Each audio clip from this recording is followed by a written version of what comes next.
The following is brought to you by the Social Suplex Podcast Network. Hey, this is Scott Norton, and you're listening to Keepin' It Strong Style. Yo, this is Rich Latta from One Nation Radio. This is brought to you by the Social Suplex Podcast Network. We present to you the Ace of Podcasts, Keeping It Strong Style.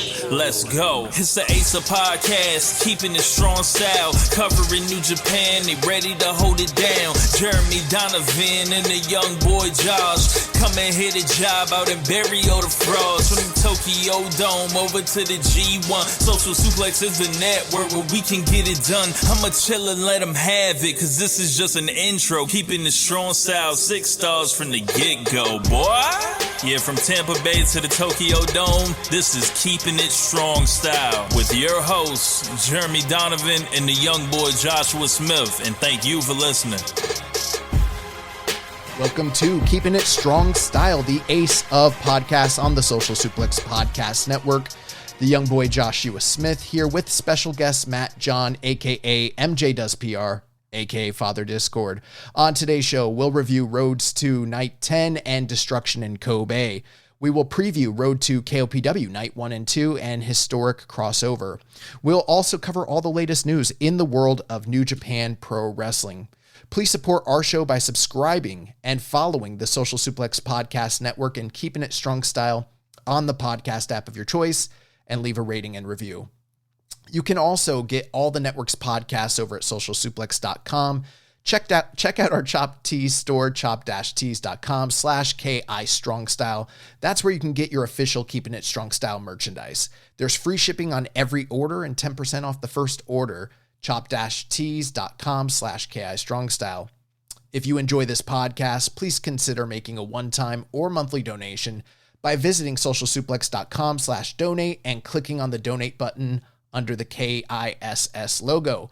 We are streaming live on patreon.com/KI Strong Style. If you want to watch our show live or listen without ads, sign up at patreon.com/KI Strong Style.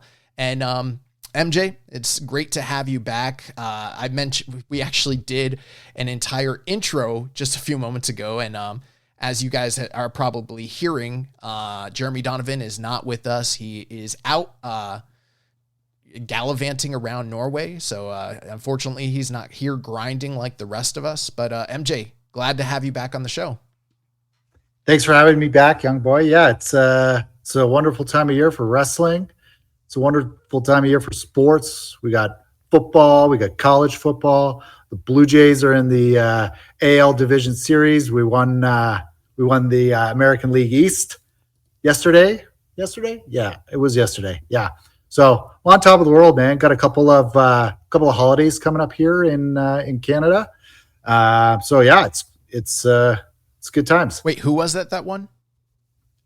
Toronto Blue Jays. Yeah. Oh, okay. We beat the Rays. Yeah, we beat the Rays yesterday to clinch. So we were tied with the Yankees, and if we held the tiebreaker over them, and if we had beat the Rays in the last game of the season, we would officially clinch the AL East division. So yeah, good news for Blue Jays fans. Yeah, you know me, if there isn't any punching, kicking, grappling, suplexing, or any form of combat, I'm just probably not going to be tuned into it too much. I never bring this. We never talk sports on the show, but my family, we're all from Detroit. So I am a Wolverines fan, but really just for college football. That's about the full extent of any sort of like real organized sports fandom that I have. I mean, I do support the Tampa Bay teams and the Detroit teams. 'Cause, we're here in Tampa Bay, but yeah, I mean, I couldn't tell you too much, but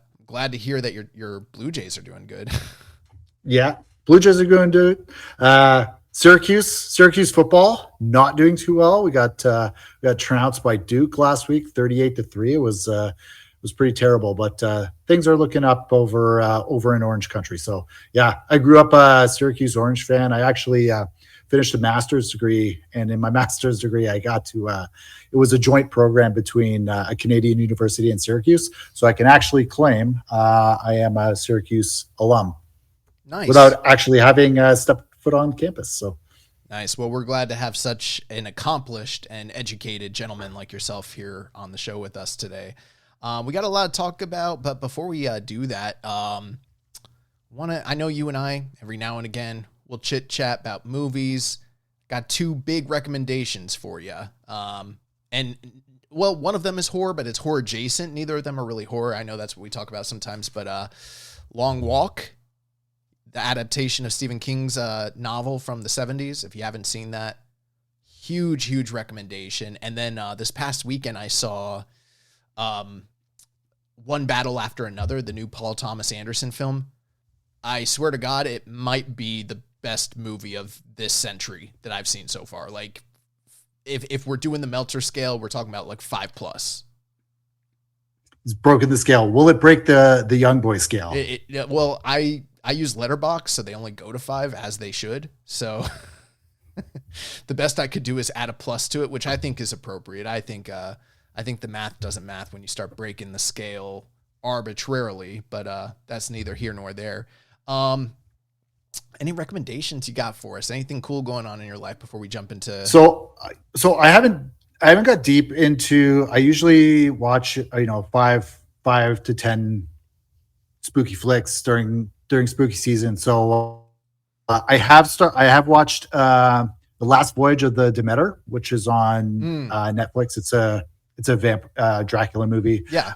Actually, have you seen the Dracula series on Netflix? It's just called Dracula. No. It's like it's like, I think 6 to 8 episodes. And it's similar to the same story of Last Voyage of the Demeter. Yeah. Really cool. I'm a big like Dracula fan. I like those types of movies. That's the kind of horror that I like. And I also watched, this kind of isn't horror, but The Crimson Ghost, which is a classic 1946 movie. The Misfits, that the band. Their album cover. Yeah. Yeah. The album cover with the ghost. He's got his hands over his chest, and he's got the skull mask on. Yeah. That's from a movie called The Crimson Ghost. It's like a police kind of thriller. But that like skull mask from the Misfits album is from this movie called The Crimson Ghost. So I checked that out. So it is a classic, and it's got some cool references that are like derivative of it. I'm usually not too big on horror television shows for a variety of reasons. They're hit and miss with me. I personally sometimes find that the longer form storytelling is not as conducive to like the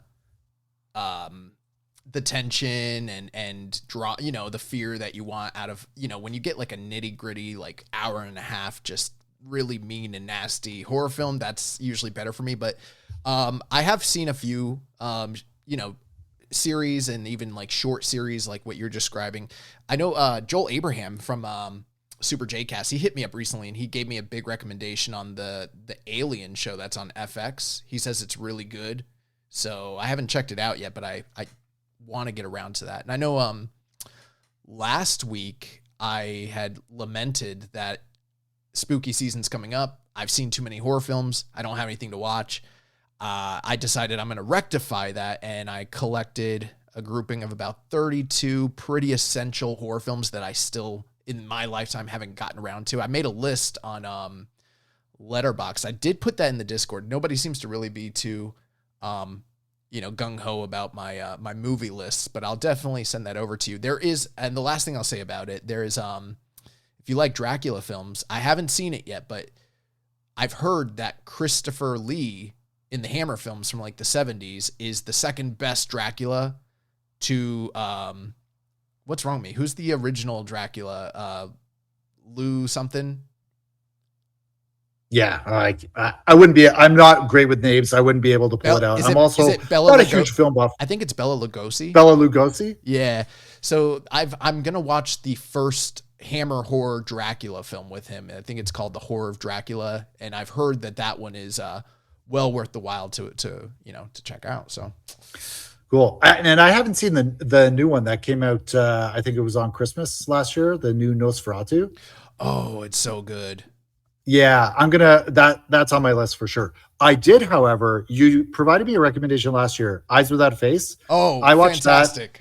Super good. Yeah, super good. Really enjoyed it. So So ahead of its very good, time. very good recommendation. Well, let's get into the graps here. So we're gonna start off. And two things before we two orders of business. Jeremy is out of town. I've got Tanahashi, Ace of the Universe, in the can, ready to go. I think by the time he comes back, we'll have 2, possibly 3 episodes to go. So 07 is done. We're working on 08 and 09. We're moving through, and we're going to get it done. So anyone who's listening and you're subscribed or have yet to subscribe to the Patreon channel, you definitely want to do that, because 07 is like the first year Tanahashi really starts to become Tanahashi. So it's pretty awesome. And then the other thing, before we jump into what we're talking about this week, and we briefly discussed this off the air, MJ, but a few weeks ago there was that pay-per-view, the Shinichi Champion, whatever that was, and I didn't watch the full show. I know Jeremy like briefly touched on it. It was a pay-per-view, but I did get around to watching the main event, and I'm pleased to say that the reports of how good that tag team match, and it was the reunion of the Dangerous Tekkers along with Ryuzuki Taguchi and Tomohiro Ishii taking on the team of Kosei Fujita, Oiwa, Umino, and Yuya Uemura. Just phenomenal. If you guys haven't seen it, I highly, highly recommend it. I won't give you the full play-by-play on it, but essentially, you know, it's a generational battle. So you've got all the old guys, and then I guess for whatever reason, Zach is just lumped in there with them, even though he's not that old. But it created a lot of really unique dynamics, because again, you've got Zach and Taichi for the first time, but they're not quite on the same page as they were, you know, several years ago. And then Fujita and Oiwa are on the other side, you know, facing off with Zach, and that creates like this new kind of competitive dynamic. And then Taguchi, believe it or not, he rolls back the clock. He puts on the trunks that he used to wear when he was a serious junior many, many years ago. And there's no ass play.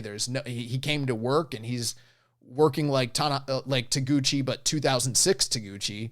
So it was really shocking. And all those young guys, man. The other fun thing about the match is the tension between the teammates. So there was many times where like these guys are not on the same team. They don't like each other. And so you're getting really rough tags and like miscommunications and like just heightened drama. But the action was outstanding, and it is for sure going to be a tag team match of the year candidate. It's still sitting on Cage Match right now at 8.36, which, you know, for a non-tag team company like New Japan, that's pretty high. And I know, MJ, you had mentioned that you haven't gotten around to seeing it yet, but if you can sail the high seas, I think it'd probably be worth it to catch that one. Yeah, I'll catch the wave for sure. Yeah, you'll want to do that. Now let's jump into what we came here to talk about. So got our preview, review. So we've got NJPW Road to Destruction 2025, Night 10. This took place on Wednesday, September 24th from Katagas Arena in Sapporo. And we had a reported attendance of 2,038. And we're not going to spend a lot of time here, but, you know, MJ, you reached out to me and said, you got notes? So I was like, well, you know, Jeremy, he typically does the play-by-play. I guess I need to take some notes. So we're going to keep it fairly short here, because we definitely want to get into the meat and potatoes of Destruction in Kobe. But we'll start off. And, you know, MJ, I'll kick it off to you. So you give me your quick thoughts, and then we'll breeze through this road to as it should be breezed through. But the first match of the night, Masatori Yasuda and Zayn J, they defeated Katsuya Murashima and Tatsuya Matsumoto, 8 minutes and 44 seconds. MJ? Yeah, I'm very high on Matsumoto. I think he's got a lot of natural charisma, a lot of confidence. He seems really comfortable already in the backstage comments. So I very high on him. A little bit higher than on him than I am Zayn J, who I think has some mic work to do, but he's working. You can tell that guy has insane work ethic. And, you know, I think he'll figure it out. He'll come into his own. Like that, we're getting Yasuda starting to add some wrinkles into his game, some new moves, that kind of stuff. Yeah, and Murashima, I think he's as close to a finished product for the young boys as you're going to get out of this crowd. So, I expect he'll be sent off at the end of the year probably with Kato and Nagai and Yasuda probably not far behind. Yeah, I mean, as the world has opened up and the issues with COVID have subsided somewhat to allow travel and all that, it has definitely opened up those possibilities and opportunities for these guys to go away on excursion. But it is going to be interesting to see how they handle that. The one thing I've noticed with a lot of these young lions is we've kind of had a couple really quick successive classes, and it seemed like some of them early on dragged and maybe were, from my standpoint, I felt like like Murashima and Kato and those guys were kind of getting passed up by like Daiki Nagai and who's the other young lion?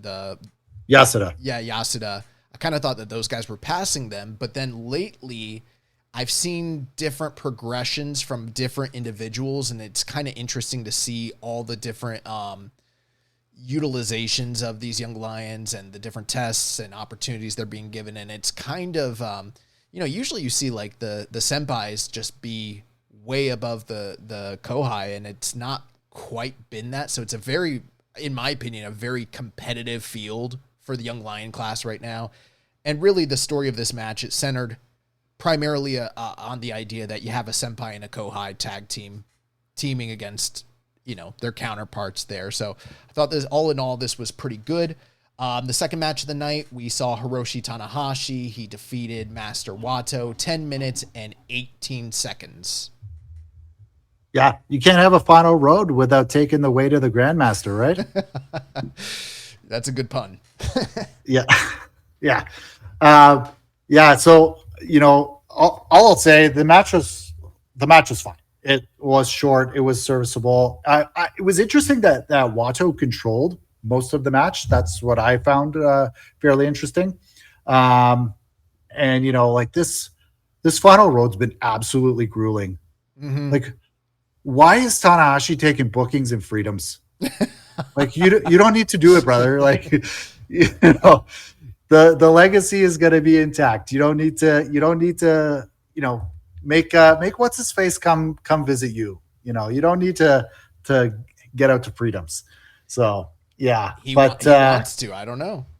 I know, and like, obviously, spoiler alert, he's got another book in outside of the company, and maybe you figure he's gonna do one in All Japan too. So I would love that. I personally, I mean, there's a lot of things they could do, but if they wanted to do one thing that would matter, that would be really special, that has never happened, and would actually boost business for them, it would be him and the current Triple Crown champion, Miyahara. Yep. Kento Miyahara. So we've seen those guys interact in several different instances in the past, but they're not the same generation. Miyahara is closer to, like, say, Okada's generation, but for such a long time, it was Ace, and they've never locked up in singles action. I would love to see that happen just one time, and I think that's the way they should go. But one thing I hadn't thought about last week that stuck out to me, and it was kind of talked about on the commentary, was how when Wato, before he went away to CMLL on his excursion, he was kind of seen as like this sort of leader of his young lion class. Believe it or not, many people listening probably aren't aware of that. And the big step up that he took prior to excursion was being the, like, Hantai, almost kind of quasi what they did with Fujita, how Fujita kind of joined TMDK. They didn't quite go that far with it, but it became like, I know all the young lions are kind of quote unquote Hantai, but he started teaming almost exclusively with Tanahashi, and they like kind of formed this bond. And then that sort of went away. Like, it's never been restored since that time. And so it kind of made more sense. I'm like, okay, yeah, they do have that history where when this guy took the step up and he became, the next big thing, obviously it hasn't come to fruition, but Tanahashi was a big part of that development. So it kind of made sense why this match actually did happen in hindsight. Third match of the night, we had the Great Bash heel team of Togi Makabe and Tomoaki Hanma, along with Toru Yano. They defeated the team of Taguchi, Shomakato, and Tiger Mask. Yeah, this one I have. Here's the sentence that I have written for this. Tiger Mask, not normally with Taguchi's fuck shit, but he dove deep into his butt and got him some. So that was, maybe Tiger Mask getting a little sentimental in his old age at his final run, and maybe he's down for a little butt stuff. So yeah. It was fine for what it is. McAvey gave Kato's, he gave him a lot, kind of. Yeah. I feel like he, bumped a couple times for him before hitting a lariat and sitting on his back. So, I feel like this might be some of the last times these guys get to tag together, because I feel like a lot of them could and maybe should be on the way out. Well, I mean, retirement calling. It is calling, because the last time there was a significant retirement in New Japan was when Manabu Nakanishi retired, and that was just, if my recollection recalls, it was just prior to the pandemic.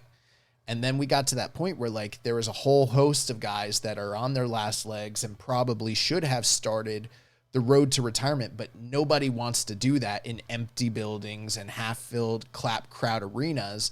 And it got to this point where many of the guys that would and should have started to wind down were still kind of counted on to be domestic talents when they weren't able to bring in the outside stars and what have you. But now that we're back, obviously business is what it is. But the fact of the matter is, I think in the next few years, we're going to start seeing, and it's already happening. We're seeing it with Tanahashi. We're seeing it with Tiger Mask. Don't be surprised if we see the send-off for like Tenzan and Togi Makabe and, potentially Nagata and stuff like that. So, this was just a comedy Hantai match. No more, no less. The big thing coming out of it was just Shomakato, like you said, getting a lot, kind of giving him that learning experience where he gets to kind of be in the center of the ring, get the hot tag, get some offense, do some selling, and then, take the pinfall loss, which is always an important, learning experience for those guys to get that shine and, show their fire. The fourth match of the night, we had Oleg Boltin, Shota Omino, and Yuya Uemura. They defeated the House of Torture trio of Dick Togo, Don Fale, and Evil. Thoughts? This was shit. Jerry was saying, I think last week, that Bolton's ready for the training wheels to come off, no safety net type of thing, and I totally agree. I also think he's coming around character wise, and I also agree with what you said last week, that Bolton should squash Fale. Like he should be a monster. Yeah. And that's what I'm hoping to see from him, and hoping to see from him on this run as Never Champion. He is someone that would 100% benefit from the Goldberg push. And it makes sense for him. And it would make sense to reestablish the Never title as well. And whoever takes it off of him, whatever program that's going to turn out to be, would be super meaningful. And I think, I hope that's what they have in store for Bolton. But, I think that should be a story.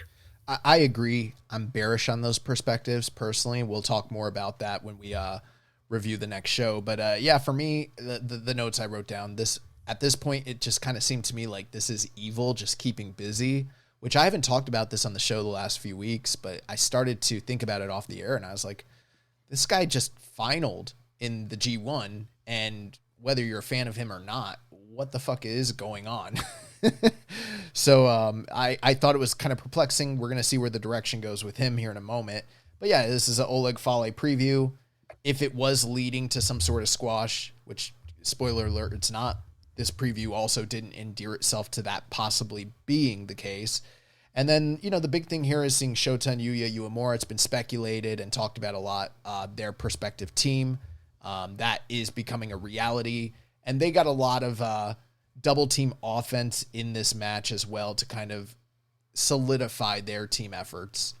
Post-match, Fale did attack Oleg Boltin, but Oleg was able to kind of weather the storm, beat the numbers game, and get Fale out of the ring and still stand tall with his belt, which is a sign of things to come. The fifth match of the night, we had the team of Taichi, Taka Michinoku, and Tomohiro Ishii. They defeated the Bullet Club War Dogs team, Gato, Oscar, and Yuto Ice. This is an exciting preview for, I should say program. What were your thoughts on this preview match? The whole build for this has been tremendous. Like, good on Oscar, good on Yuto for going through this build and making it really, really exciting. And obviously a lot of that is with Taichi and Ishii, but they did a lot to make this meaningful. I know you guys have had an opportunity to talk about it. Yuto Ice is like elite. He's got the chain. He's got the red bottoms on his boots, man. He's chatting patois. He goes hard. Like, he goes super, super hard. Bomba clap. And same with, bomba clap. Nick, that's the best. But what I do appreciate with Oscar is his effort. He's giving his all to the gimmick, which I think lends itself more to Yuto Ice's sort of natural personality. If you think of wrestlers being, it's, your personality turned up to 11 or 12. I don't think that's Oscar turned up to 11 or 12, but I do think he's giving it his best. But I think Oscar's gonna be fine. He's good work ethic, good effort. I think he should, watch some Big Daddy Cool matches, man. I would love to see him have that big man presence. The one thing I like for like big, tall, lean dudes is that choke that they do with a boot up in the corner, the leg outstretched. That move, I love that move for big guys. So I'd love to see that. He's got that double arm choke slam power bomb move that he does, which is awesome too. But yeah, I love this tag team and they've been tremendous. Yeah, the funny thing is when I was wrestling, Matt would give me all of these big man moves, but I'm not that big. I'm big, but I'm not that big. I'm like 6'2", but 6'2.5". But like in Florida, that's a monster. So they'd have me like doing choke slams, big boots, giant power slams, and then I would do the boot in the corner, the choke thing that you're talking about. And we had a birthday party here one time, and a bunch of my buddies were here, and they're like, "Let's watch your wrestling match." And I was like, "All right." And it's not very good, but they're all popping. They're like Monster Josh. Oh man, but yeah, I agree with a lot of those sentiments. This match, a lot of brawling. There was some comedy, especially kind of centering around Taka Michinoku, and I think that's sort of showing some of the versatility of what the Knockout Brothers are capable of doing, because it's not all just awesome offense. I've seen some really good selling from Yuto Ice. We've seen these guys be able to kind of venture into the comedy territory, which is something you need. And I thought this was a good showcase for the Knockout Brothers. Really good tag team match, a lot of heat, perfect preview for what was to come.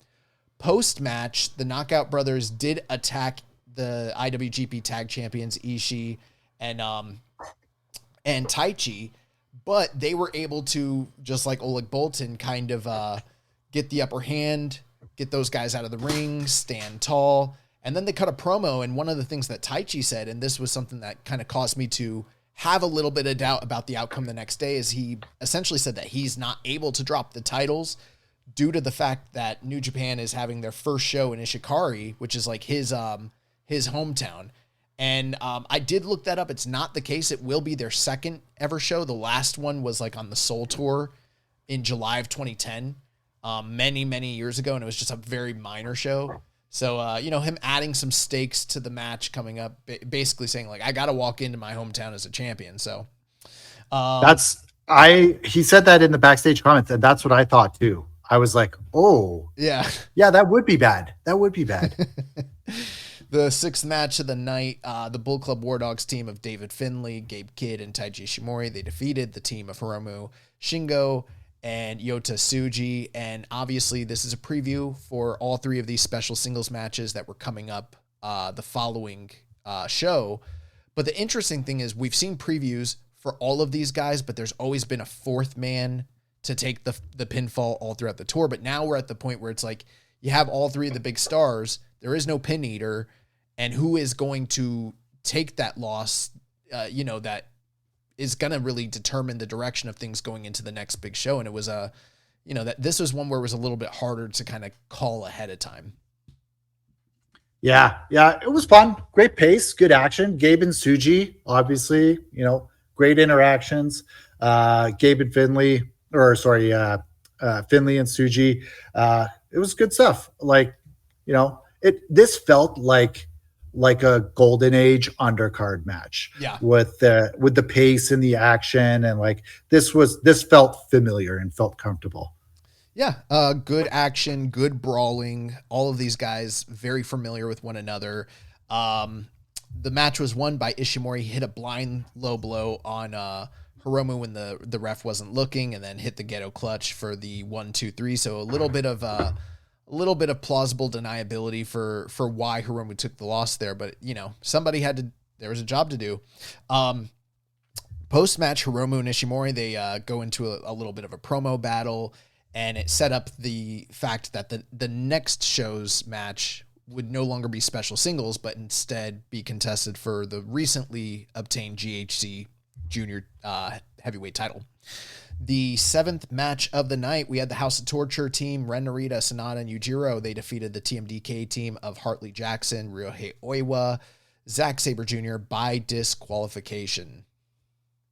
Yeah, this was the same match that they had been putting on all tour. And I've been very down on this build, whereas I've been very up on the KOB build. As well as the War Dogs unaffiliated build. I thought those have both been good. Yeah. This did not get me excited for Ren and Zach, to be honest. And it was fine, but it's not what I'm looking forward to. Ren hitting Harley with the guillotine knee, and it wasn't anything special. Not a ton of heat for me, or not the right heat for me, I guess. Didn't work for me. Yeah, we're detecting a pattern here when it comes to you and reviewing House of Torture matches. So, which that's right on brand for this show. So, like you said, typical TMDK House of Torture multi-man. The one thing that I've disliked about it is typically in the past, TMDK has always kind of had the number of House of Torture. They always kind of outsmart them, and that sort of is the theme of the matches, but the cheating and the antics always catch up with Hartley at the very end, and usually they beat him. But in this case, kind of a whatever finish. I mean, it is just a preview show, so it's not make or break. But Sonata, he does the Eddie Guerrero guitar spot on Hartley to pick up a DQ win, which is kind of bullshit.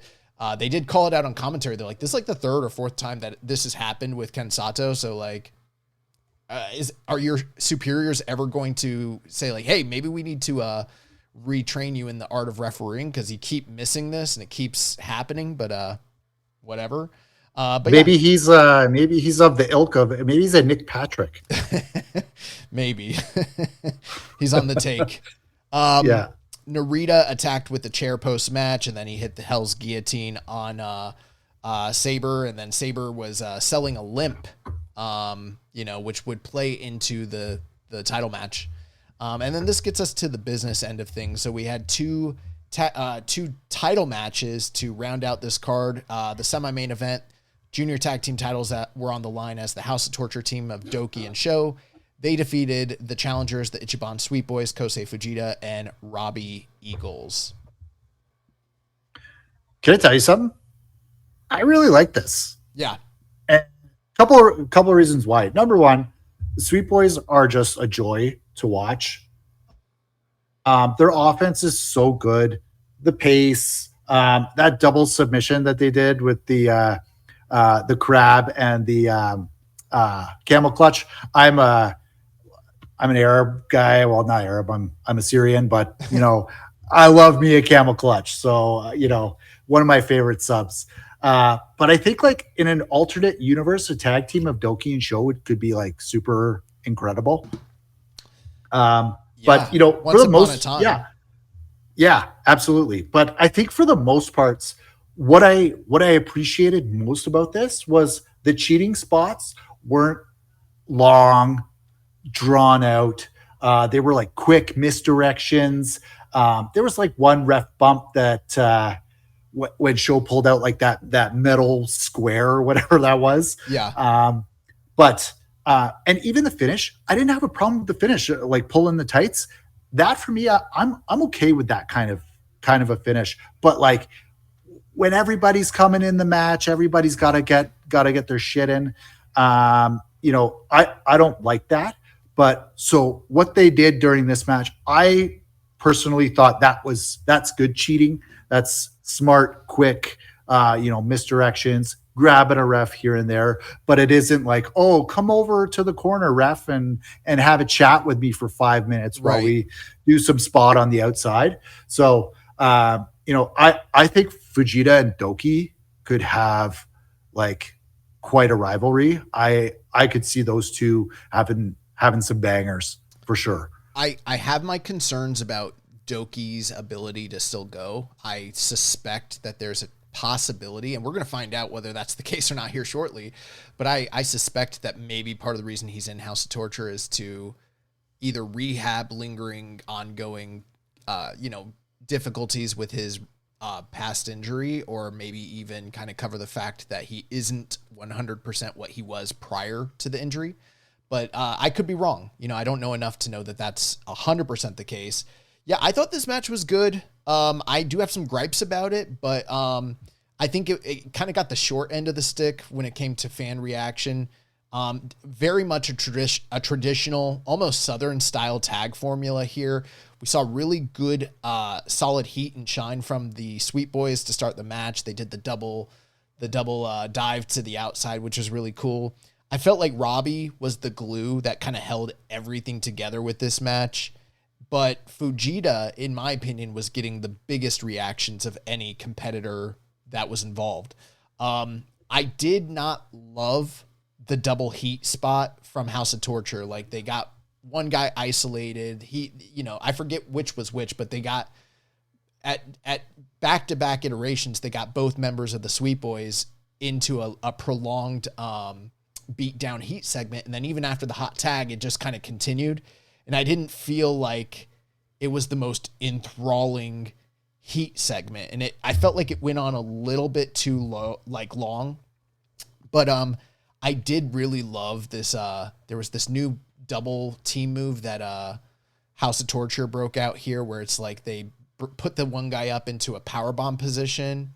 And then I think it was Doki came off the top rope and did a sunset bomb off the top rope onto the opponent, like a doomsday. That was really sick. The work in the match was really good, but I did notice that it really lacked any heat for like the first 2/3 of the match. And I think a lot of that was probably due to that prolonged control segment. I thought the match was bordering very good, but I did not like the finish. I'm okay with there being a roll up, but this one just didn't hit for me for whatever reason. I felt like it was a little anticlimactic, but still a good match. At the end of the day, though, I am kind of wondering what's going on with some of these guys that are involved in this match, because, I mean, you got Fujita here. He won the Super Juniors this year. You could almost forget that he literally won the Super Juniors. Like, they mentioned it on commentary, and I was like, oh, shit, I guess he did win the Super Juniors. And then, Doki was the ace of the division all last year, and he's since returning nowhere, in the conversation to reclaiming that glory. So, it was a little bit of an uneven match for me, but all in all, the work was good. At least there was no House of Torture interference, even though there was weapons shots and misdirection and low blows and stuff like that. Young boy, this is not a moments promotion. If you want moments, you can go watch that stuff in the US. We don't like to capitalize on our moments here in Puro. So, that's what you get. You get injured, you come back, everybody's into it, and then you sit on the bench for a couple of weeks so you earn it back. Post-match, there was a lot of heat coming off the Ichiban Sweet Boys. They were pretty fired up. They were banging chairs, kind of throwing a little bit of a fit, getting a little rough with the Young Lions going down the ramp. So, they felt like they got the match stolen from underneath them, and it's pretty clear that this is not the end of this feud, and we're getting ready to go into Super Junior Tag League. So we're going to see a return match between these guys more likely than not. And I'm pretty sure we're going to continue things from there. The main event of the evening, we had the champion El Desperado. He was defending his title against the number one contender, Yo, and El Desperado did retain 24 minutes and 52 seconds. So I was pretty interested at the story that they were telling, with Yo kind of one step ahead of Despe. And then sort of like, I don't know, maybe like the second stanza of the match or halfway through, like Despe had control and he was acting kind of like disengaged a little bit, which kind of threw me. But and this was like, it felt really slow for a really long time. I think the first half, the back half was great. Right. I thought it was really good pace, really good energy. I've got a new name for Yo. It's Hiroki Yoto. Oh, Hiroki Yoto loses another title match. yeah. I think that's his position in life, right? But I don't know if he's ever had the support that like Goto has had throughout his career. Well, maybe. I bet at some point he'll get a golden watch, a little golden watch. Thank you. Maybe when he turns 40, but we'll see. Yeah, I noticed the crowd was a little bit livelier for this match, and there was a good story going into it. The last time Despe defeated Yo, it was 4 years ago. And the match started off, and I did feel like it was a disconjointed pacing to the match. Like early on, Yo was doing the very tricky ha-ha control where it's like he's got the upper hand and he sort of has Desperado's number. But then shortly after that, Despe cut him off and he starts going into the leg work. And if you've watched Desperado matches, that's a staple of his. There was a botched tornado I think it was a tornado DDT that kind of got messed up there, but I know Yo was fighting from underneath all throughout the first portion of the match until he finally was able to focus on Desperado's neck, and that was sort of, I guess, the psychology behind that was preventing Despe from doing the numero dos, and there was a point where he goes to lock that on, his neck is injured, he can't get it, so I like that. Very clever. Yeah. Yeah, very clever. And like you mentioned, the pace picked up down the stretch, and they started to showcase better chemistry and flow. And that was cool, and it was exciting, and the crowd was into it. But for me, what I didn't like was that they completely, not just a little bit, but completely threw their selling out the window when the whole entire first portion of the match was focused on one guy attacking the knee, one guy attacking the neck, and then suddenly none of that is in play whatsoever, which I thought was weird. I also sort of felt like Yo should have been on top for a majority of this match because Oh, go ahead. Yeah, I 100% agree. Like that's kind of the story that they were telling leading into this, right? Yes. And I feel like this has been New Japan, right? They're telling the wrong stories with the wrong people, or they have like the right stories, but they're giving them to the wrong people. Yeah. It's just, yeah, you're totally right. Yeah. I mean, it's not, to me, it's not like, do I see Yo as the superior guy that should be beating up on Despe? No. But if the story is he always beats him and it's been a 4-year odyssey for Despe to finally show like, hey, you're not my Huckleberry, then that's what the story of the match should have been. It should have been a struggle for Despe to figure this guy out. He should have, something about his awkward style should have presented way more trouble for Despe, and that just didn't happen. And then Yo at one point down the stretch, he hits a Kamagoye. I don't know what they're calling it, something else. I couldn't pick it up on commentary. I think they call it the Kamayoye. Okay, the Kamayoye. That's clever. But it's like his knee is blown out the whole match. And then he's hitting a Kamayoye with the knee and no sell. He goes immediately for, and I'm like, what the fuck is this? That makes no sense. Yeah, Yo ended up kicking out at 1 on the Pinche Loco, so he started showing some fighting spirit. And then I did really like the finish where like Desperado is trying to put him in the Pinche Loco, and he's desperate to not allow the lock, and Desperado like muscles it in, finally gets it, brings it up, drops him on his head, hits the Pinche Loco and picks up the win. So there were things I liked about the match, but I wasn't enthralled with this match the way that I saw some people really liked it. Yeah. The back 7 Yeah. was really good. But yeah, there was like some logic gaps, I suppose. And the front half just felt a bit slow for me. Yeah, I agree. And, again, we're going to see this pattern continue, but I don't know why the juniors are being relegated to headlining these go-home Road to shows. There's the rumor, I can't substantiate it, but the rumor is that this is by design from the talent that, namely Desperado, has kind of politicked to be put in this position for whatever reason. I don't know if they perhaps think it's better for these smaller shows to have, an attraction, but and I'm not opposed to it from time to time, but it seems like all year they've just been relegated to their own little universe, and I'm not necessarily in love with that. One last thing before we talk about the post match, and this is something, this might be a little bit of a hot take, but like, I like Desperado a lot, but I don't think I love the junior division under Desperado. I thought it was funny when you said that this is not a moments company, right? And I know that's tongue in cheek, but you know what I think that Desperado is better at than anything else is creating emotional moments in his matches, whether it's been the Hiromu matches or the Francesco Akira matches, or obviously the feud with Jun Kasai. I think those are where he excels.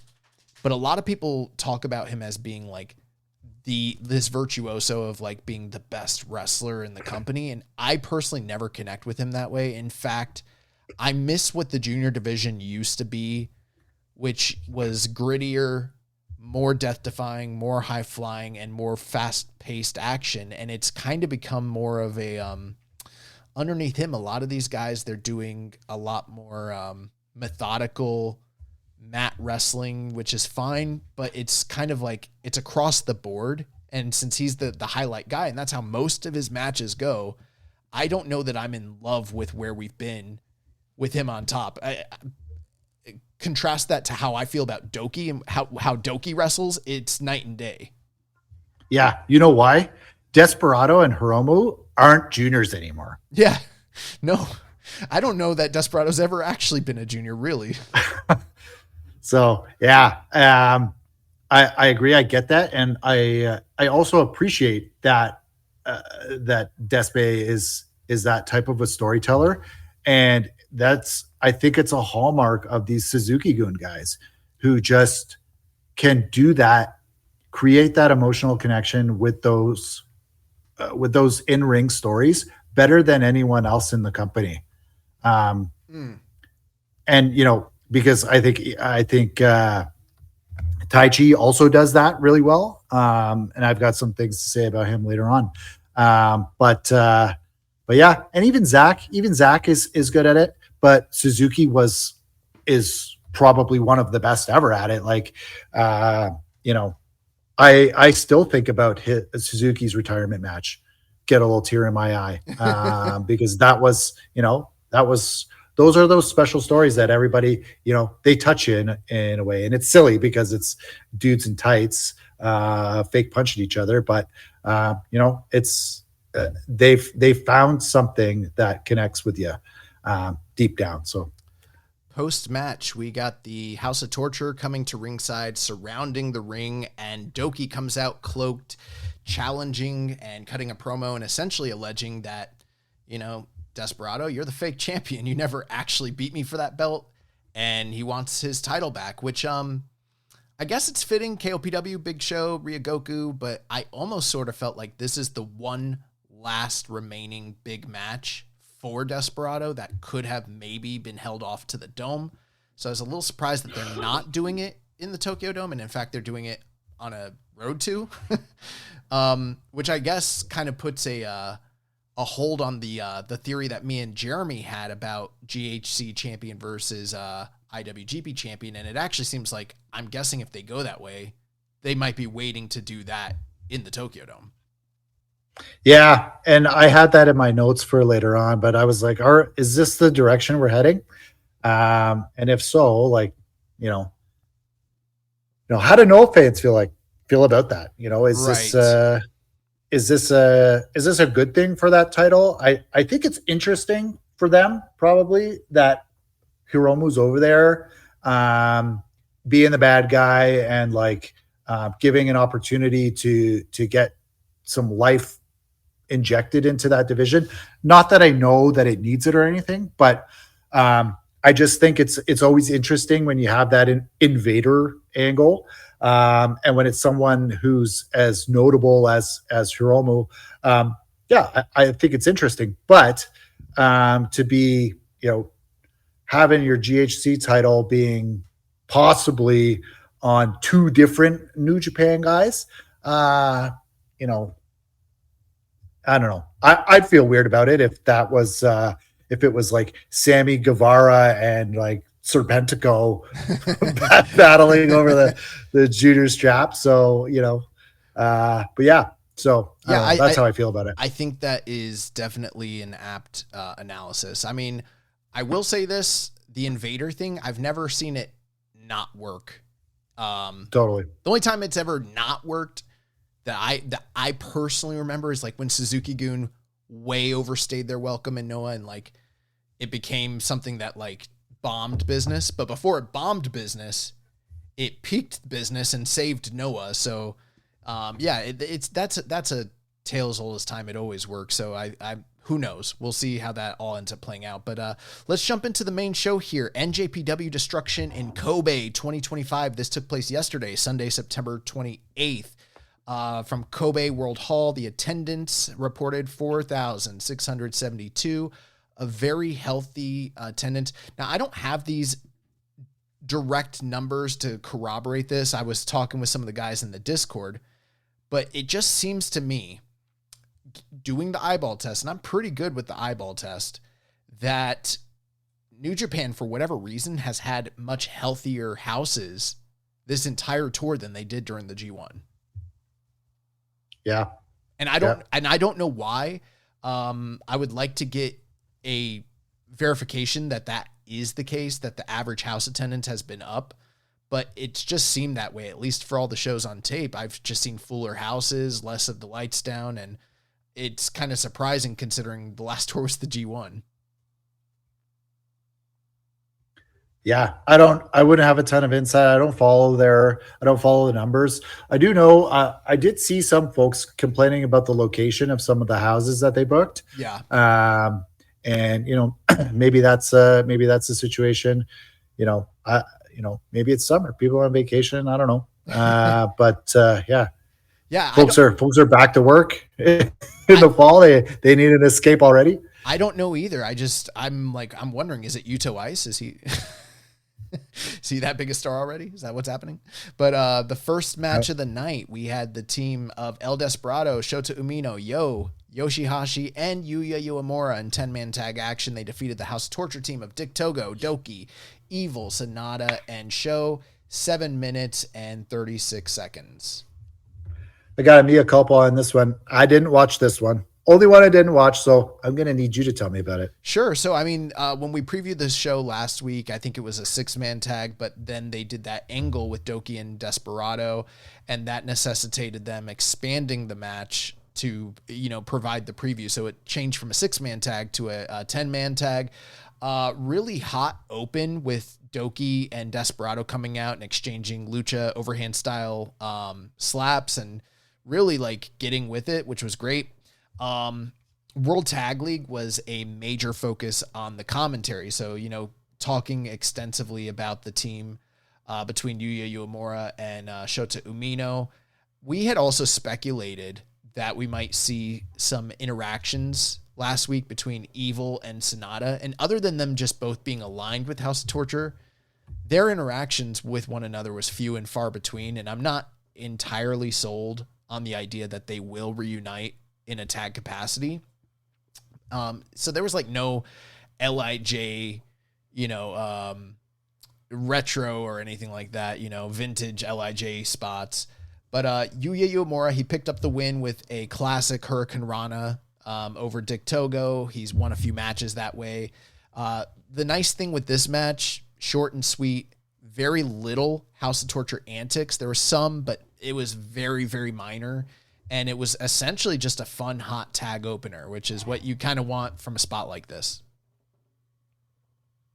The following match, we had Hiroshi Tanahashi. He defeated the Great Okan in singles action. This match went 7 minutes and 45 seconds. So again, very short match here. Yeah, Tana was never given this dub to Oka. He did give him a lot, though. He did. But he also said, I'm going to splash you and I'm going to roll you up. I need that momentum on my road, baby. So, oh, go ahead. I'm sorry. Yeah, no, I was just going to say, I'm just wondering what this means for Okan. I think they're trying to tell this story that he's reaching rock bottom and something's got to happen. So, I mean, we'll see. I think he just needs to step up. Either step up or step aside, And I think he's a guy with enough charisma that he should step up. So I don't think if he sticks with Callum and Akira that they should be in front of him. I don't think they have the leadership characteristics that Okan does. I truly believe that if Okan would get in better shape, and I'm not so much, I am a little bit of a body guy, but not so much, but this is a cosmetic company first and foremost, almost like they really, really care about that stuff. And I feel like if he got himself into a much better shape, that would open some doors for him in terms of booking. But I think you're right. The fact that they are telling this story that he's hitting the bottom barrel and where is he going to go from here, that could open the door. At the same time, I don't have full trust in the creative right now to know that they will actually even capitalize on that apparent story that they're telling. With that being said, there was a lot of history here. Okan used to be Tana's attendant when he was a young lion, returned from excursion. He's never beat Tana. And very short match. Both of them got all of their major shit in, so every single major spot that you would expect from both guys, they got that in, but there was a little bit of one-upmanship going on here where they were stealing each other's moves. They mentioned on commentary 98 days left for Tanahashi until he retires. I thought the match was solid. Tanahashi gets the flash victory roll, which is something that he's used a lot throughout his career. It's almost kind of like a sneaky pin that he beats people with, and it's not something that anyone ever highlights, but he does that from time to time.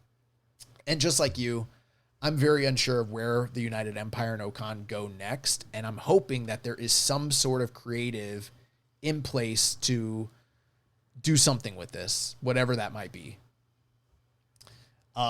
We did have a question here.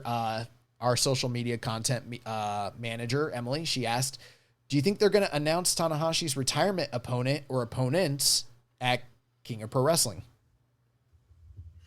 I know you'd hope so. I did see that they are having a press conference with Tanahashi, and Aaron Wolf is going to be there. So, I'm putting my public relations hat on, as that's what I do as my profession. I would, if that is the case, and they probably should if they want to sell tickets, right? Yeah. Take this opportunity in your press conference to either announce Like you need to have something, right? Like, why do I want to go to your press conference? And so their hint in the tweet that I translated, it said, something about his retirement match. Aaron Wolf will be there. So as PR guy, I would say, like, we need a big hook because we want to generate earned media. So you announce, maybe you have that announcement, and then at King of Pro Wrestling, you get like the video package or the run-in or the face-to-face or something that builds that, right? So that's how I would probably want to stage it. You want to have a press conference that means something and that drives media and helps sells tickets. And I think that would, especially maybe announcing, hey, Aaron Wolf, who do you want to challenge for your, for something, right? Yeah. You can't just have Tanahashi and Aaron Wolf, who are newsworthy themselves. Just you be need there. You need a hook, right? Yeah. You need a hook. So yeah, I mean, I agree. I saw that they were doing the press conference and the announcements for the sale of the tickets, and I just thought, well, they've got to do something either there or at KOPW. And I mean, you'll notice the one kind of continuing theme throughout most of the show was building to the next big show, which is KOPW. But for Tanahashi, they didn't do that. Instead, they had a post-match angle. Kaito Kiyomiya from Noah came out. He challenged Tanahashi it got kind of confusing on the commentary, but it seemed, at first I thought it was a tag team match, but it seems now that it's going to be a singles match between Kiyomiya, Tanahashi at Wrestle Odyssey in Sumo Hall on October 11th. And so that's a pretty big match, but that has nothing to do with the Tokyo Dome or Wrestle Kingdom, and it has nothing to do with KOPW. Feels to me like if you wait all the way to KOPW, I guess it is Tanahashi's retirement. You could technically afford to do that. But like you said, I think from the PR move that makes the most sense is on the day you're announcing we're releasing the tickets worldwide, you announce what the match is. So everyone's like, oh shit, whatever that is, I've got to be there. Yeah. Yep. So that's what you'd hope. You'd hope they would have some type of strategy attached to it rather than these it's not really meaningful. Like if they did announce that, imagine the amount of traffic they'd get, as particularly in the West, right, where folks are still considering buying tickets. Like, I know some folks have already got their tickets, but if you needed something to push you over the edge to buy that ticket, plan that trip, which probably takes a lot of planning, a lot of money, hotels, flights, all the shows, all the merch you're going to buy. It's going to cost you, quite a grip. So yeah, give people that time, right? But the other thing you have to consider is, do they have a match that is going to get the blood pumping in their pocket? I'm betting that they do, but I am wondering, like, the longer they wait, the more I'm like, do they fucking have something ready to go? Like, is there... Honestly, if Tanahashi, the president of the friggin' company, cannot open the purse strings for his retirement match, he's not the president. You are a fake president. This guy, he controls the purse strings for the vast majority of it. Like, he can say, hey, we need a couple extra $100K to get this guy in or whatever, right? Let's do it. I suspect that Tanahashi, no disrespect, but I suspect he might just be a figurehead president, in my personal opinion. Like, the more I've been doing research on the history of New Japan and like their history with having ex-professional wrestlers in presidential roles, it's tended to be more of a figurehead thing with a lot less responsibility and a lot less control over things than you would think. So I don't know. I hope they have something, but we will see. Well, just even as, okay, put Tanahashi, the fake president, out of your mind. Yeah. As an organization, right, you have invested all of this money promoting this singular event, for going on 10 months. Like you gotta spend the money for it. You gotta spend the money for it. Like it's just, it would be, honestly, it would be shocking if we're getting like, oh, he's facing like Tenzon and Nagata and all these just a gauntlet of old people. It would be really, really disappointing. Obviously, I would be so sad because I am going. We've got everything locked, and we obviously tickets are dropping in a few days. But I'm just like, fuck, they better have something. I'm right there with you. The third match of the night, we had the never openweight title was on the line as the champion Oleg Boltin. He successfully defended his title against the challenger Don Fale, who was accompanied to the ring by Dick Togo and Evil. This match went 5 minutes and 55 seconds. Felt a bit longer than that. I was quite surprised when I checked the match time. But this match has deservedly gotten a lot of bad reviews, and I certainly feel for Oleg because he's still messing with the house. He's been stuck with them since he was a Never Trios. He was on the Never Trios circuit. And now these are his first like singles title matches. So, but to his credit, I think he's performed well. He's starting to come out, charismatically, a little bit more, particularly during the G1.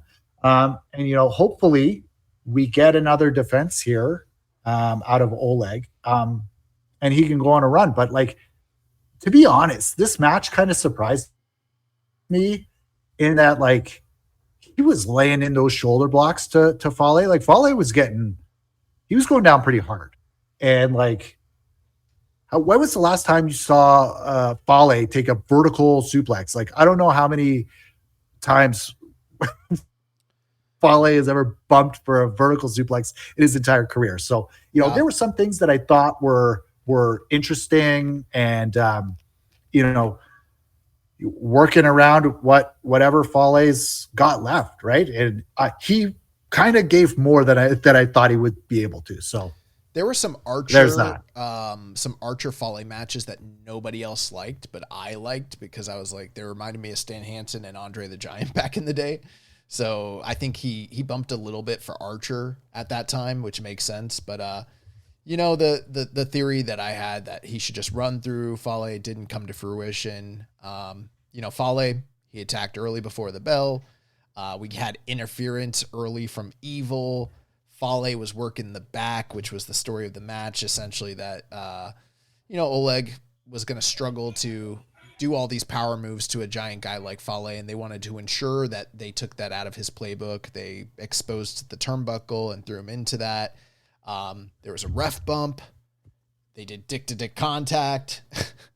And the story here is Oleg can't slam That's the Fale. worst name, by the way. That's so stupid. I hate it too. The only reason I've said it in this exact moment is because it's so much cleaner shorthand for me to say that than to be like, all right, Dick Togo got up on the top rope and then they spread his legs and put him on the top of his head and then he came down and he chopped him in the crotch. Like, it's stupid He no chopped- matter.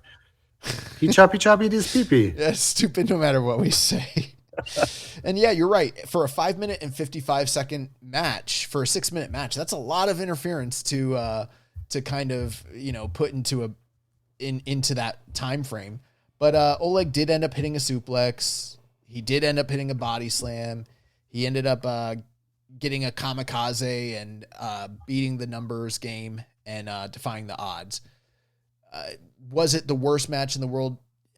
Not really, but it wasn't really great either. I do agree with you. I think Fale gave him something, which is nice, but in my opinion, it should have been he should have been doing like the kind of jobs. I don't know if have you ever seen the matches between Warrior and Andre?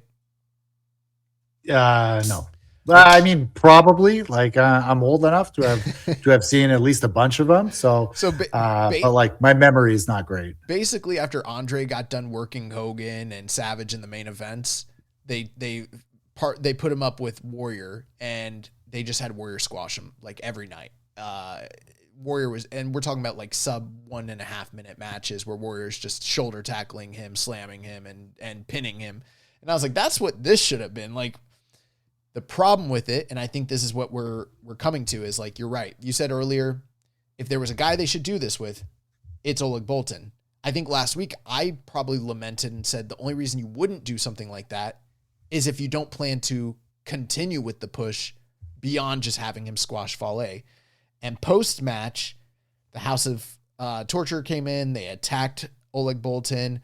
Evil hits the everything is evil, and then he holds up the title and challenges for the never title. We already know at this point in time, Oleg Boltin is not going to squash Evil, which makes all the sense in the world why they didn't push him the way that I would hoped that they'd done, because his next challenger is Evil, who's he's the de facto top heel in the company.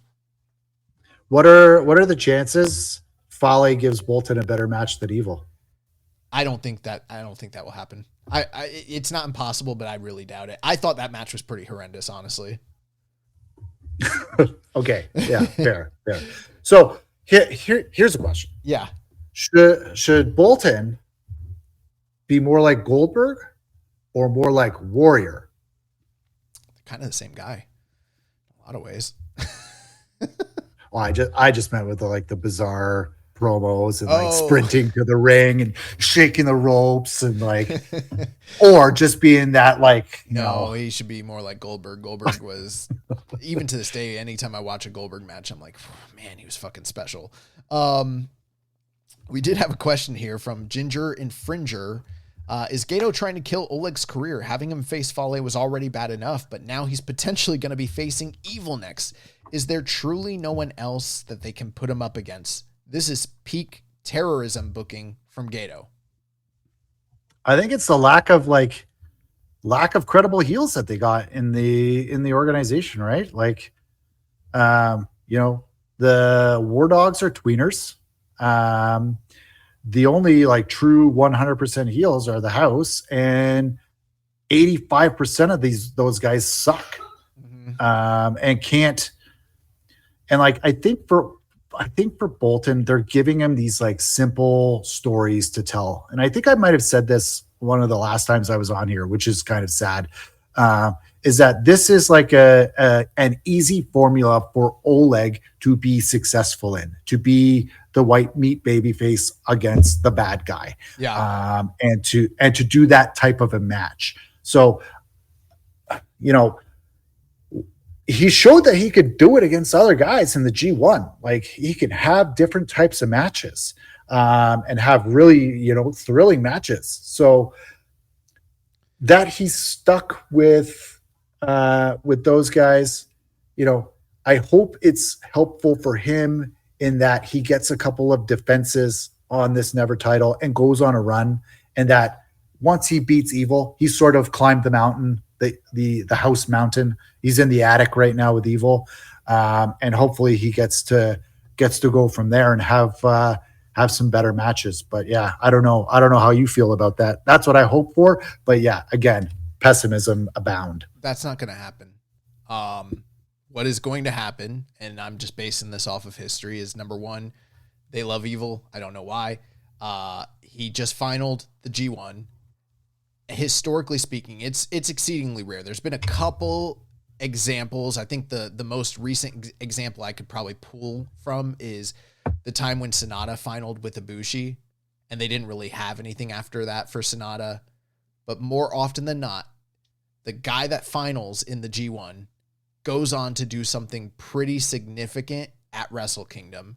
And the fact that they have him challenging for a title just in October, just before we go into Dome season, and also the fact that they didn't go the way that me and Jeremy were suspecting, that him and Sonata would start teaming again, tells me the worst case scenario is happening. He's going to beat Oleg Boltin, and we're going to look back on this title run and be like, yeah, it was just like every other young guy's title run that has had one recently that was kind of lackluster and devoid of creativity and excitement. And it is what it is.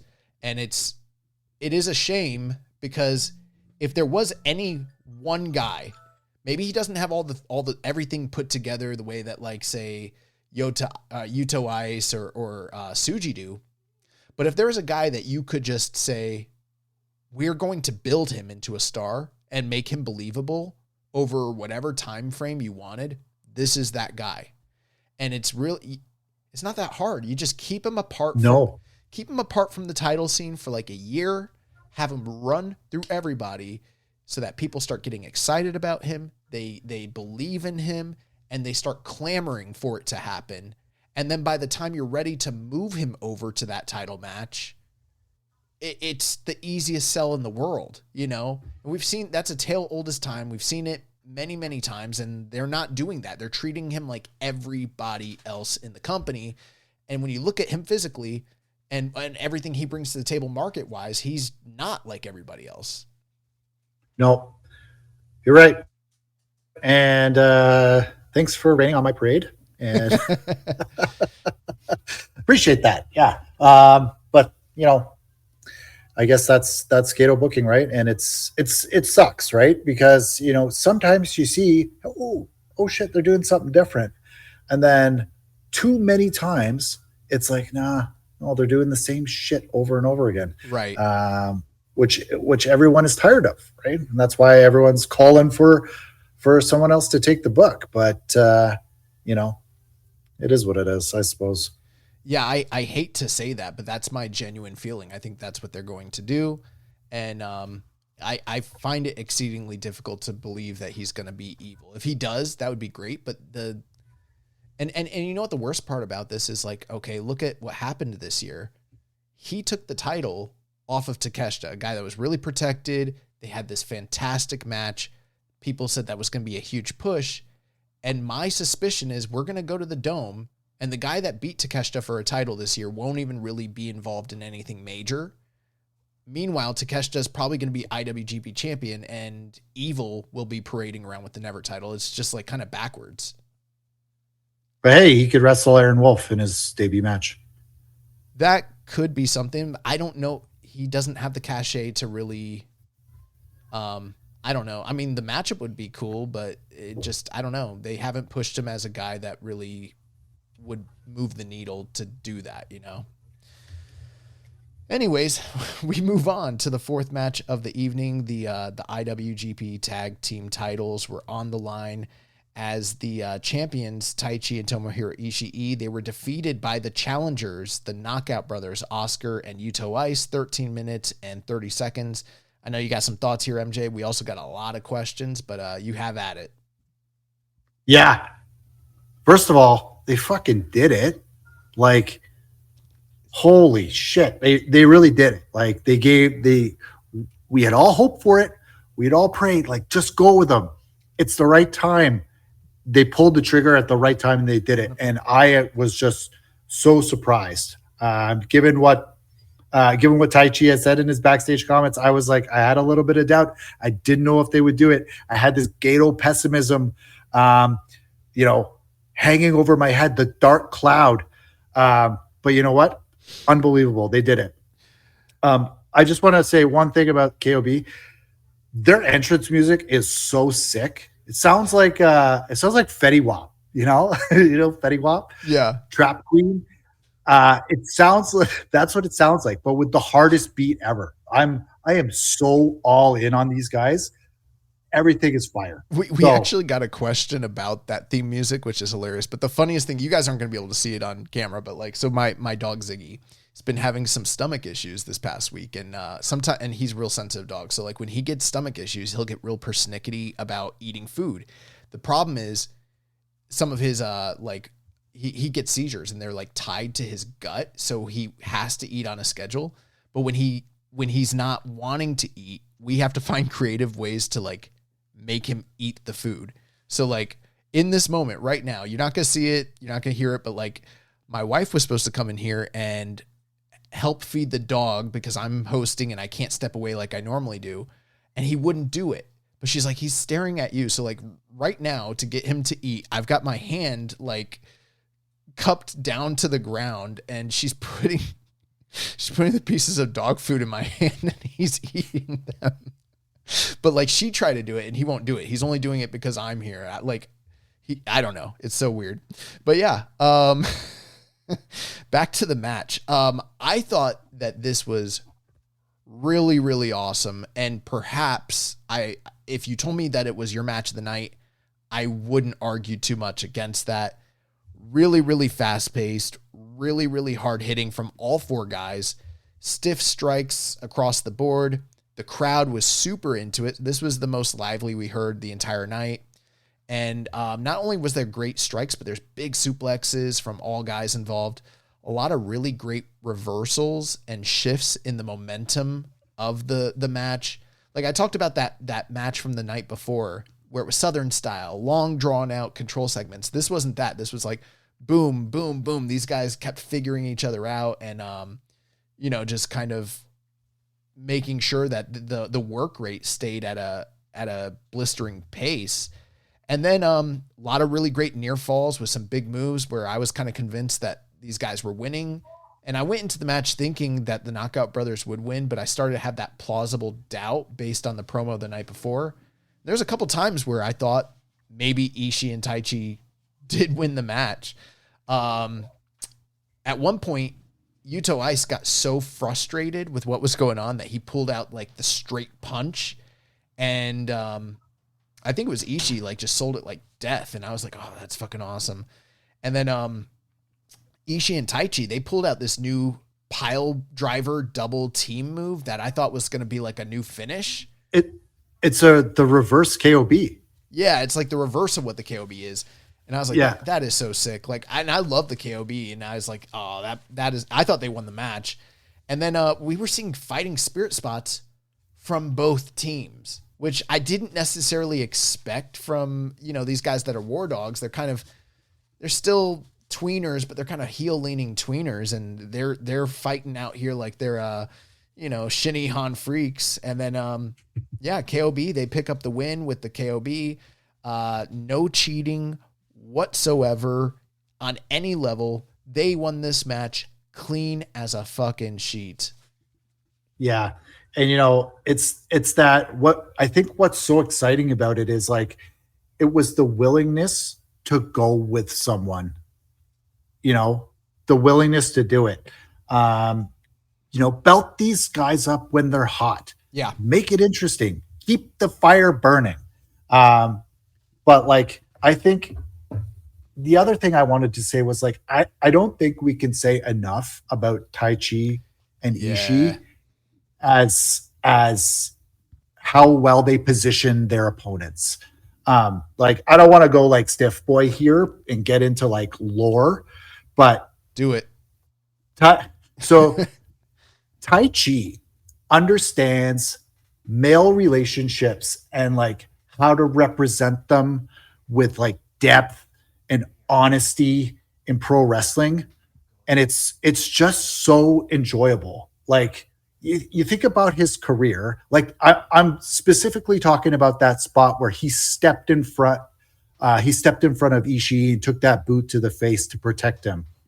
But like you think of Taichi's career and his whole like arc has been about these different types of like male relationships. Like when he was with Miho, he had that like he was like the toxic male.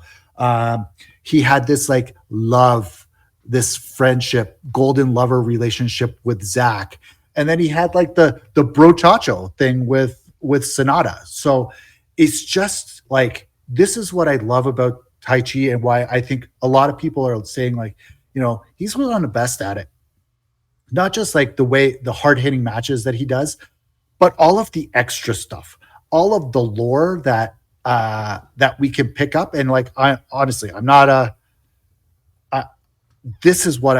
stiff boy guy. Like I don't dip into the lore as well as they can do it. But this is something that I really, really appreciate. And I'm very, very much, very passionate about. I'm tripping over my words because I'm so like excited about it. I wouldn't be surprised if these guys, if Taichi and Ishii won tag league and we get to see him run it back.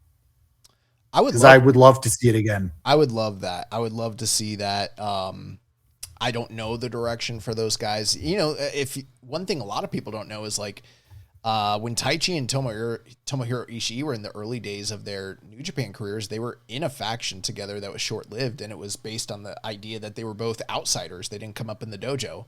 So, even though if you've been watching for, say, the past decade or so, these guys seem like such unlikely connected characters, they actually have a long history with one another, which is pretty interesting. Post-match, the Knockout Brothers, they win the titles, and then suddenly Yuya Uemura, Shota Umino, they come out post-match, and they're established now as a true blue tag team, and they challenge for the titles. They don't get into a physical altercation, but they go nose to nose. All the young lions run in and kind of pull them apart, so there's already some heat there. The crowd was very excited to see these Reiwa guys come in and challenge these other newly crowned champions. We have some questions here. We're going to get into them, and there's a lot of them, so people are very excited about this. Death Triangle 720 says, with Yuto and Oscar as the new tag champs, how long do you think the reign will last? Well, I hope they're in a tag title match at Wrestle Kingdom, whether they're the champs or whether they're competing for it. You know how I view these guys? They'll be like God, where they'll be the perennial champs. We might even get tired of them being tag champs for however long. But like right now, they're super hot, and I think you need to stoke the fire. Keep the fire burning, please, New Japan. Please, Gato or Yano or whoever's booking this shit. Keep the fire burning. Bumbleclot, man. You got to have the Bumbleclot going. So here's my suspicion. They will hold the title to January 4th. Lots of people will think they'll drop the title on January 4th, and they're actually going to retain in the Dome. Big feather in their cap that they carried the title for that long, yada, yada. And then they will drop the titles at New Beginning in February, which will free both of them up to start to, I don't think they're going to break up. They're not going to stop teaming together, but New Japan Cup will be right around the corner. We will get the first taste of what these two guys are like in singles action in the New Japan Cup. That's my prediction. We're going to get it earlier than that. They got singles matches booked on the next tour. They do, but those are previews for these tags. Sure. And I'm thinking we're going to see them in like the meaningful, like one of those guys, one of them's going on a New Japan Cup run, in my opinion. We'll see. But you're absolutely right. Rambo and Slam Pig says, did Gato allow the Knockout Brothers to win the tag titles because he believes in Yuto Ice's star power, or because he truly does not care about the tag division? That is quite the question. What a paradox. Yeah. I don't think it's either or. It could be both, honestly. Yeah, for sure. And I hope it's because like maybe he's heard the calls and said, you know what? Okay, I'll do what these stupid fans are saying. just to spite all the fans who rag on his booking, right? It's like, oh yeah, okay, we'll see how they do. And then they're going to be awesome. Yeah, then he can get the plaudits for it. Historically, it's pretty rare that they bring in a new tag team from the dojo and they don't make waves immediately. It doesn't happen all the time, but like the last one I can really think of off the top of my head is Roppongi 3K. And when Roppongi 3K came in, they won the titles immediately and they won the tag league immediately. And they were dominant for a long time. So I personally wasn't that surprised that they went this way. And yeah, it is the tag team titles, and they have a tendency to hotshot those belts around. So I know a lot of people were counting on the terrorism, but I didn't expect that personally because it's the tag titles. Ginger and Fringer asked, have the Knockout Brothers had the best return from excursion since Tsuji, if not better? They've looked extremely good and been put over strong, and unlike Tsuji, they actually won the title that they were going after. How long do you see them holding the belts, and who do you think they should face at Wrestle Kingdom if they keep them that long? I know we already kind of, summarized how long we think they're going to hold the belts, but what are your thoughts on the rest of that question? Yeah, this has been executed perfectly. this is how we expect the vast majority of returns to go. You know, and I think putting the tag titles on him, it's a low risk move with high ceiling in terms of return. So bravo, you did the right thing. And let these guys, let them cook, as the children would say. I'm not ready to speculate on who beats them for the title yet. I think World Tag League will potentially give us some better direction as to what teams might truly be established, because it seems like we have a dearth of competition in this exact moment. That being said, I'm speculating that it will be a triple threat, or even potentially, probably more than likely, a triple threat tag team match in the Dome. And I could see it being something like Yuya Uemura and Shota, and I was speculating before, like the the LIJ reunion. That doesn't seem to be the case. So I think that third team might wind up being Taichi and Ishii, which if that's the three in that match, that's a really fantastic, lineup. Yeah. I want to get the one-on-one back with Taichi and Ishii. I would love to see them go again, but well, they probably will during Tag League. Yes, absolutely. We got to get that. We got to get that. That's got a main event Korakuen. Like that main event's Korakuen. That will be nuclear hot. And then Dr. Lariat kind of echoed some of the early sentiments of that question. Is it fair to say Yuto Ice? And I guess he just said Yuto Ice. I'm going to extend it to also Oscar, but has had the best reintroduction of all the Reiwa guys, built up into a winner and being a champion, being a dynamic personality right out the gate. Do you think there was a little bit of like, is this guy corny when he first came back? I think there was a lot of people that were like, I think this guy might be a cornball. Like, what is he doing? And like, they didn't get it. But once you get it, and once you see him, like this guy's actually like nails.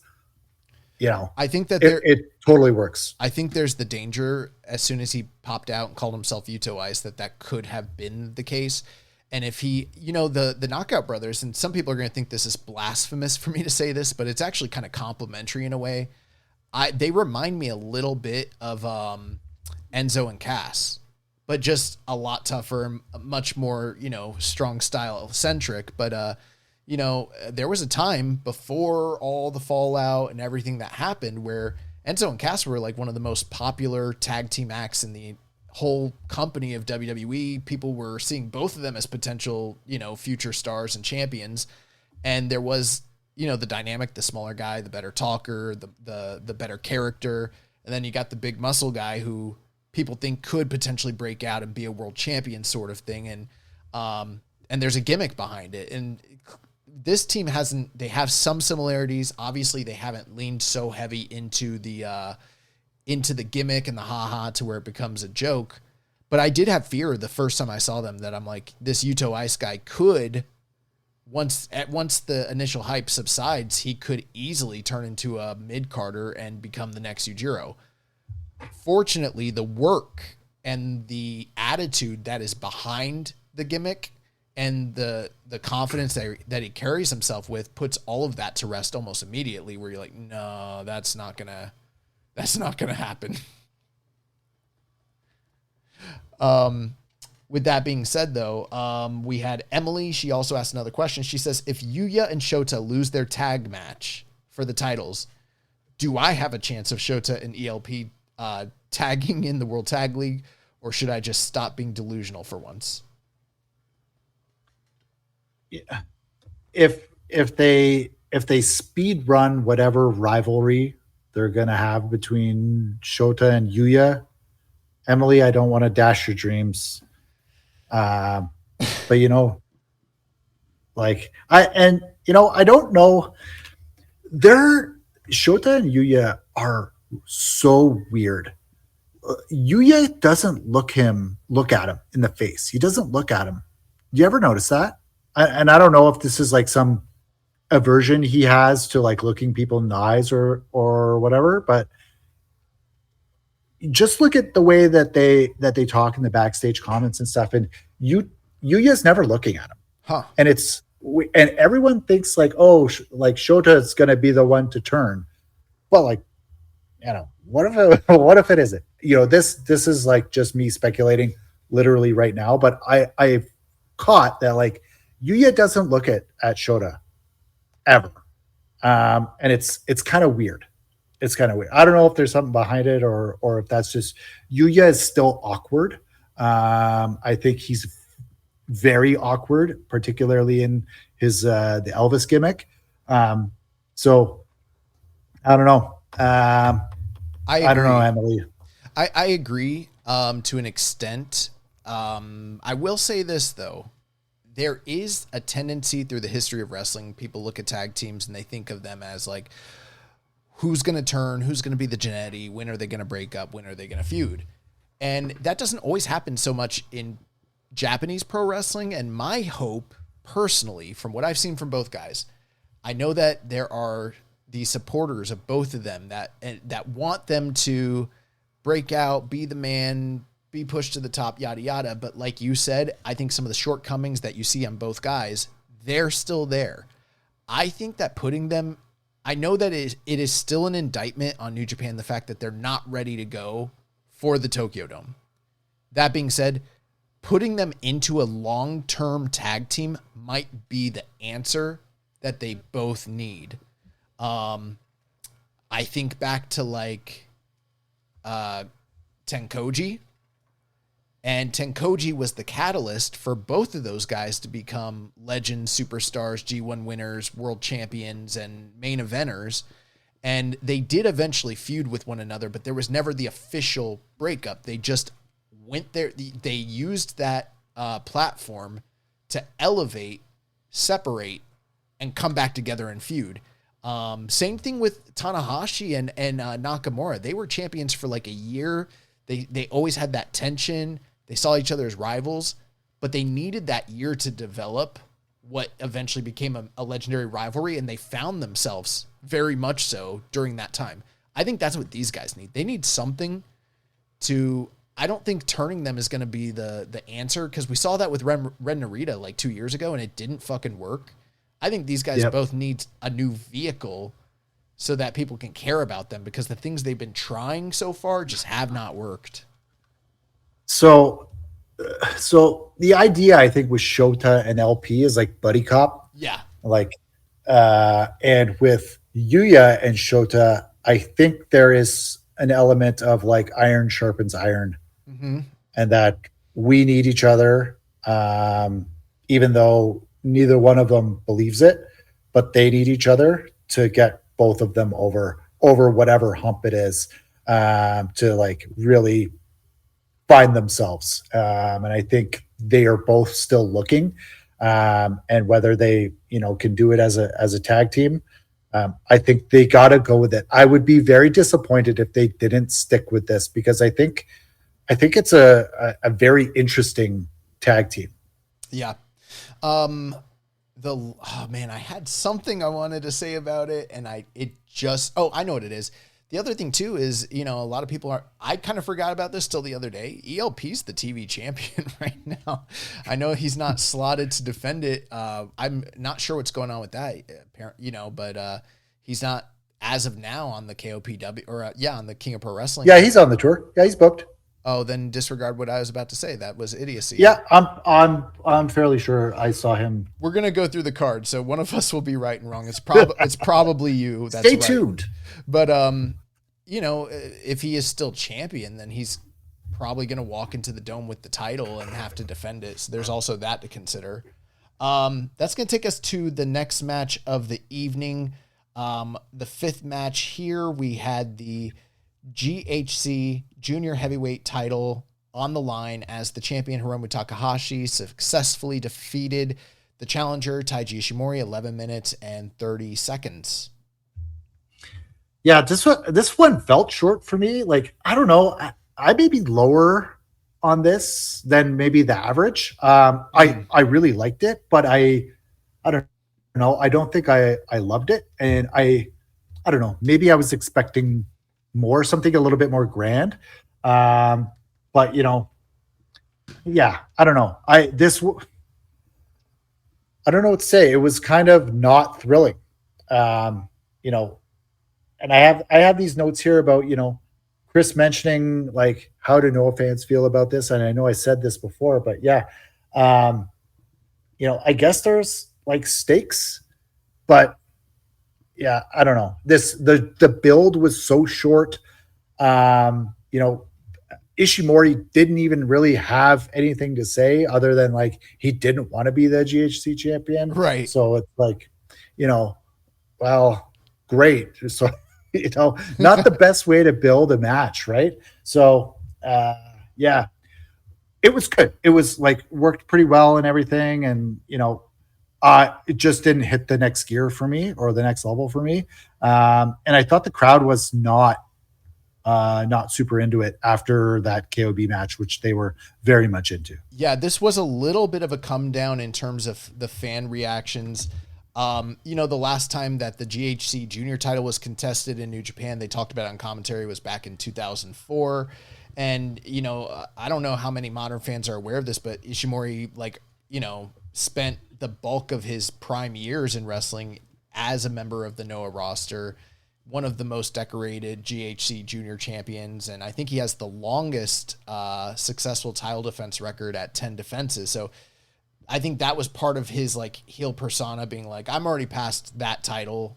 I already did that. I don't necessarily need it. And his threat was, if I win it, I'm just going to abscond the title anyways, that's not a great way to sell the title match, because then it tells you immediately, there is no threat that this guy will in fact even win the belt, because that's not going to happen. With that being said, I'm the total opposite spectrum of you, MJ. I fucking really, really love this match. I thought that these guys went out there and worked a really fast-paced Lucha Rezu style match with a lot of, reversals and high-flying moves that I just didn't expect from either of them, because they both shy away from that style lately. We've seen this match, and one reason too, I think that there is the lack of response to the match is because we've seen it so many times. But what I enjoyed about it is they didn't go out there and do what we've seen from them so many times in the past. We didn't see, the shoulder attack and then, all that sort of stuff. Ishimori did focus on it a little bit, but it wasn't egregious. And I thought they hit some big spots. Ishimori hit the 450 off the top, which he hasn't done in a long time. Oh, and he totally winded himself on that one. That looked terrible. Maybe. I thought he was just selling, and I thought it was just really good selling, but you're probably right. He probably did knock the wind out of himself. Oh, man. It was, his reaction was instant, and it sounded like they slapped, like their belly slapped. So, I don't know, maybe. Here's why I think it was a sell personally, because Hiromu hits the time bomb 1.5. Ishimori kicks out, and then he immediately after that locks in the bone lock, but he's struggling to put on the bone lock because the ribs are injured. And I personally, now maybe it's art imitating life and that sort of thing, but I thought that it was intended to be a sell point so that he'd have an out why he wasn't able to fully get the full effect of his finisher. But either way, it was gnarly. And the final thing I liked about it was the final stretch of these guys are so familiar with one another. They truly did an Okada style reversal sequence close where it's just like back, the running the ropes and, holding the wrist control and all of those types of reversals. It wasn't overly extended, but it definitely was there. And then, Hiromu hit the time bomb 2, and then the time bomb 1 picks up the win. I loved the idea that Ishimori was in this building and with this title on the line, kind of hearkening back to the superstar Ishimori persona a little bit and doing a throwback. And then at the end of it, he paid respect to Hiromu and hands off the title. And and then post-match, Eita from Noah comes in, attacks Hiromu, stands tall over him, tells him that their match is going to take place October 11th in Sumo Hall Ryogoku. And that's where we're at. So both champions. I really like that angle, by the way. I thought Eita came out, looked great. I love that he was like, why are you guys booing me here? Like I was in Dragon Gate. He's like, I'm from this city and you're booing me. Like, what are you talking about? I thought that was all great stuff. Like, it showed that he's like, he came out and he had a plan, but like plans change and he was able to adapt and play off the crowd a lot. So I thought that was really great stuff. I haven't seen a ton of his work. You know, I know a bunch of guys that are big Dragon Gate fans that like him, and you know, so I'll have to talk to them about it. But yeah, I'm interested to see it.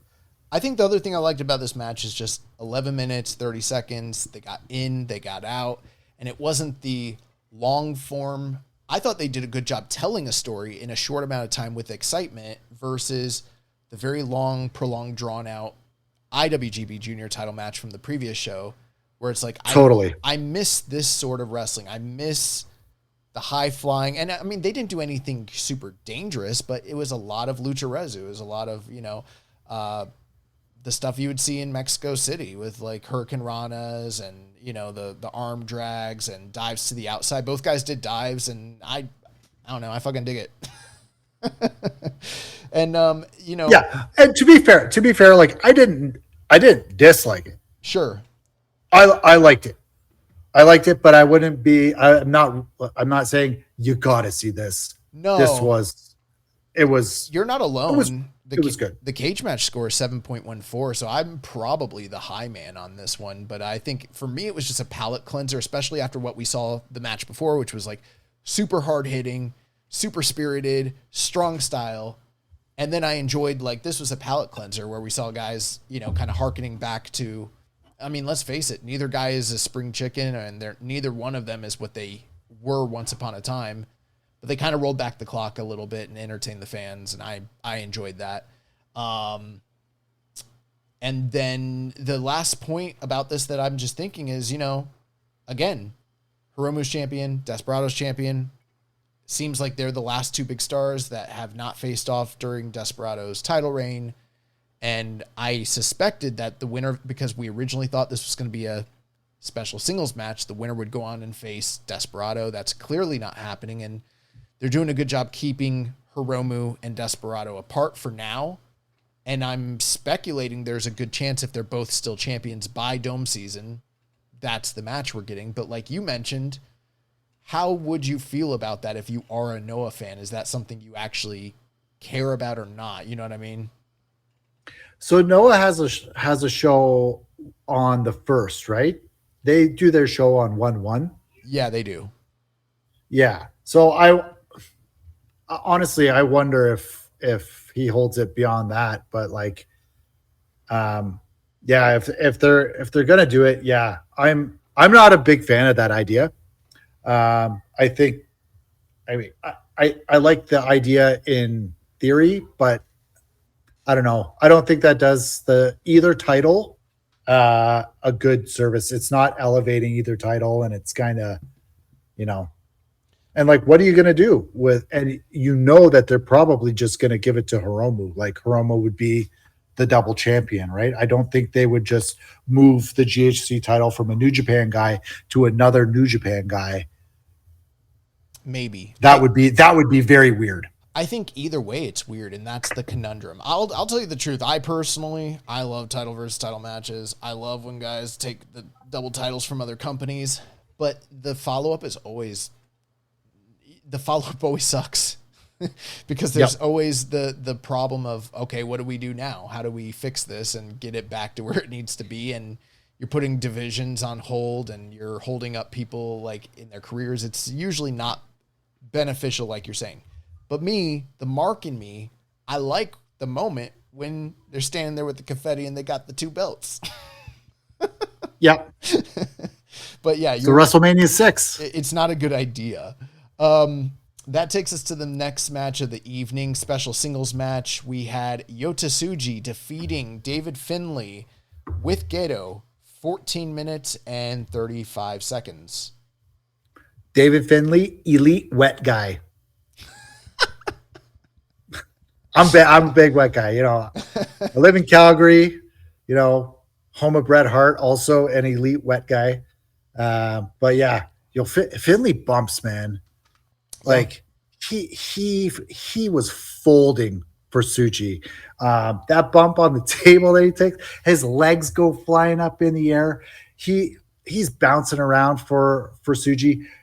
He's just such a good wrestler, man. Like, plays his role perfectly. I think these guys have tremendous chemistry.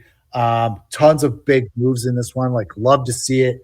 But this is tough booking, right? It's Right. I don't want to see both of these guys in at the top of the card, having momentum, because both of them are awesome.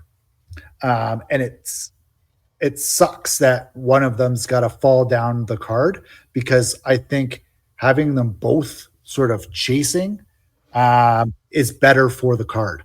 But yeah, tough booking. But I don't think you can stall out with Suji anymore. Yeah. That's how I feel. Like, and that's the decision that they were going with. But maybe Finley is your top gatekeeper. Maybe that's his position. So this is their 6th match in just a 2-year span. I really enjoyed the match, and I agree with you. I think they got supreme chemistry. I don't think they did the first few matches, and over time they learned how to work together, and the matches just keep getting better, honestly. And that's not always the case. There are times in these feuds where they have one big moment and one big match, and they work it out, and then it's diminishing returns. These guys don't seem to be like that. They seem to continuously have better matches against one another. And this one was a sprint, because if you've noticed, all top to bottom, most of these matches earlier in the card, they just didn't overstay their welcome. Big power moves and innovative offense early from both guys. They were both like using the environment in different ways than you would normally expect, both on the inside and outside of the ring. There was a top rope Frankensteiner from Yota Tsuji where like he didn't get all of it on Finley. Yeah. But then Finley was like, fuck it, I'm going to go. And like you said, he took the bump. And then these guys started doing strike exchanges, and there's just such a familiarity with one another. Like, they're not doing the standard, I'm going to stand here and hit you, you're going to hit me, and we're just going to keep doing that until one of us falls. These guys, they mix in things where they start throwing counters and different types of strike to catch each other off guard. And it's kind of a different like tone and pace. And there was an urgency where both of these guys were trying really, really early to get one another out of the match. And it kind of reminded me of the pacing of like a G1, block match. Yep. And then there was the brawling on the ramp and dives to the outside. Both guys are hitting big knockout power offense, so trying to just put one another away. Finley starts selling his knee and shoulder at one point, and there's this instinctive counter system that both these guys have, and that's only built with supreme familiarity. Like, they've had these matches, they're building upon what they've done in the past. I've seen guys call matches like that backstage, like, all right, the last time we did this, so how about this time we do this? And they're like, oh yeah, I like that, and then this time I'll do, and it's like they just have that flow.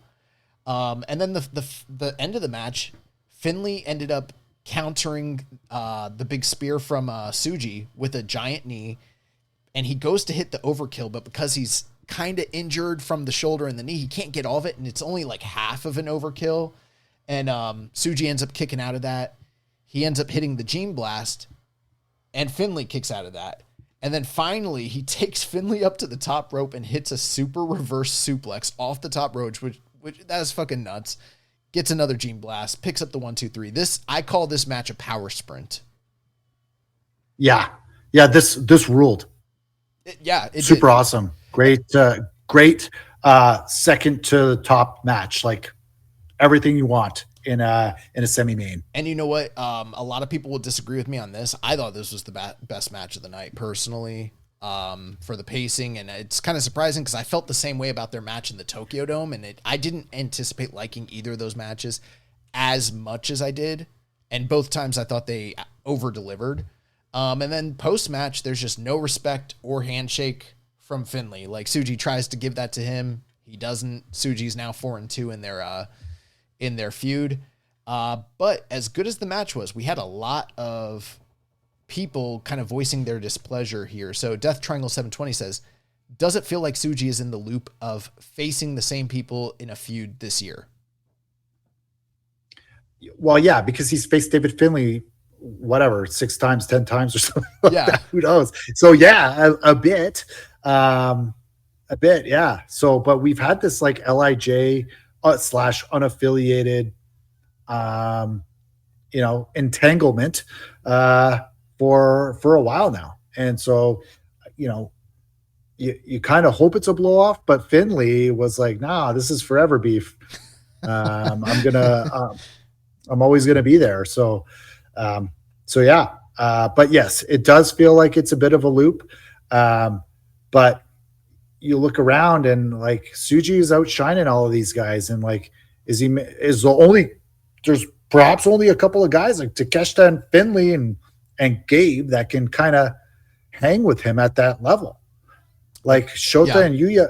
Well, Yuya can. Yuya has shown that he can. Mm-hmm. So I don't know what they're doing there, but I think like it does feel that way. But if you think back into some, like he's had good matches with Takeshita.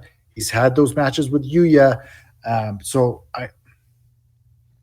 it might feel that way, but I don't think so. I think just lately. Yeah, lately. I mean, there's been cyclical matchups for him for sure. But Wukong 901 said, anyone else disappointed with the direction that Tsuji is going? If not him as the world champion challenger at the Dome, who do you think will take that spot? And maybe that's a question better reserved for after we talk about the main event here. But in terms of the direction that Tsuji's going, how are you feeling about that, MJ? Yeah, I think there's this expectation that Tsuji belongs in the IWGP World title spot. Like he should be chilling with the big belt. And they're not doing that right now. And they're back doing matches that we've already seen. And I think people want to see Tsuji be the main character because they see that in him. And so I think where he is with the white belt, people are disappointed because they have big dreams for him. But as long as he keeps having these good ass matches, and as long as he keeps building on some of those big rivalries that he has with Yuya and Gabe, Finley, like all of these rivalries have been really, really good. So I think there's a ton of juice in them. Yeah, I understand the disappointment. Let's just say that. There was we'll talk about it here in a moment. There were some teases. I didn't catch it at first, but I saw some scuttlebutt about what the direction might be. And it might be a little more creative and interesting than people are thinking at this point in time. Last question on this match, though. Ginger Infringer says, how do you see Tsuji being booked the rest of the year? Putting him back in a feud with Kid seems weird and makes me think that he's not challenging for the world title at the Dome. Do you see him beating Gabe for the global title? And one thing I'll add to that, this wasn't part of his question, but this is something I saw some of the comments on our Reddit section where people were, or maybe it was our Discord, I'm not entirely sure, but there were people that were speculating that Gabe and Tsuji was intended for the Dome, and then perhaps the rumors of Kid's impending, exodus from the company put a kibosh on that, where they don't want to do that match in the Dome if it is in fact his, exit point from the company, and maybe that's why they've moved it up to KOPW. I don't know that that's the case, but that's some speculation that I've been seeing. What are your thoughts about them doing this match again, kind of so soon, and on KOPW as opposed to maybe the Tokyo Dome? So, that the idea that if Gabe is gone after Wrestle Kingdom, it seems petty to take the belt off him beforehand. Yeah, because he's valuable. He's valuable. He can sell a match. People are invested in that. And after his match after the main event of Destruction, I want to see more Gabe Kidd. Those matches are really good. His last match that he had with Suji, amazing. So I feel like it would be. I feel like it's people feeling petty, and that's what they want to do because they've got that little. I don't know business wise that you should be making petty decisions like that. I think New Japan should be and probably is kind of a more mature organization. But if they have booked this out where this is where Gabe was going to lose it because Gabe's got something else going on for the back end of the year, and Sujay's going to be in that semi-main versus whoever that's going to be holding the belt because he's going to get a big Wrestle Kingdom moment, then I think that's kind of what it's looking at. I don't believe in this in the petty booking scenario unless Gabe is gone before Wrestle Kingdom and they're like, yeah, well, no Tokyo Dome for you, buddy. Here's where I think a lot of the frustration from the fan base is that they do want both of these guys to be involved, or at least a lot of the fans want both of them to be involved in major angles and programs in the Tokyo Dome, but you're putting them in another must-win situation in October before the big show, and it is a return to a match that they've already done twice this year against one another, so there is that bit of repetition, and you have to wonder, where do each guy go at that point? Because it's like for Suji, if he loses to Gabe, then he's solidified as being inferior. He's not going to lose up. He's not going to be involved in a bigger picture match by the Tokyo Dome unless they do some sort of hocus pocus to make that happen. But on the flip side, if he wins the match, he's just back with the white belt like he was earlier in the year before he dropped it to Gabe. And I think there's less concern about where Gabe goes from here. But if you are a Gabe Kidd supporter, you do kind of have to wonder, like, it's a pretty big stakes match for them to do right before the Tokyo Dome the way they're doing it. So there is intrigue. I like when there's matches with big stakes like this, but I don't know if they've, again, booked themselves into a corner here. Yeah, it's an interesting conundrum that they got themselves in, and I do agree with you that I think Gabe can stomach a loss where Suji probably can't. And I think that Suji didn't have a long run his first go around, right? Yeah. And I think the second go around is the one where you put your name on it and you're like, this is my run now. It's not the company's run where we give you the belt and then we take it away to make you hungry or whatever they do that for. That second run, I think, is where Suji puts his name on it and it's his run. And he gets 4, 5, 6 defenses with that belt, and then he loses up. And then the expectations are that, yeah, he's the next IWGP champ, and we can satisfy those fans' expectations. Sounds good. We'll have some more thoughts about that because this next match is very connected to the results of that match. We have the semi-main event of the evening.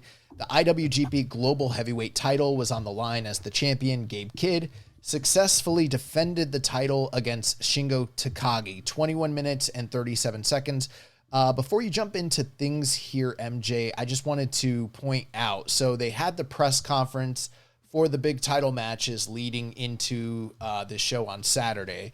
And without reading the full transcripts, essentially, Shingo was communicating that there was pressure on him because he hasn't had one big win this entire year. Like, he's done poorly in every single tournament, every single title shot, every single major feud that he's had, he's lost. And he felt like this is the last chance for him to win a title and kind of redeem his year, especially being in Kobe Hall where, you know, he spent all these years with Dragon Gate. That was kind of their WrestleMania stage. And then on the flip side, Kidd was talking about carrying the title all the way to the Dome and carrying the company into the future.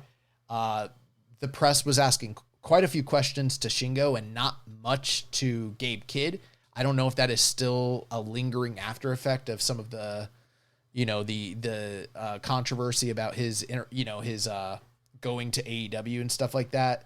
But he did voice his displeasure about that, how he wasn't getting questions.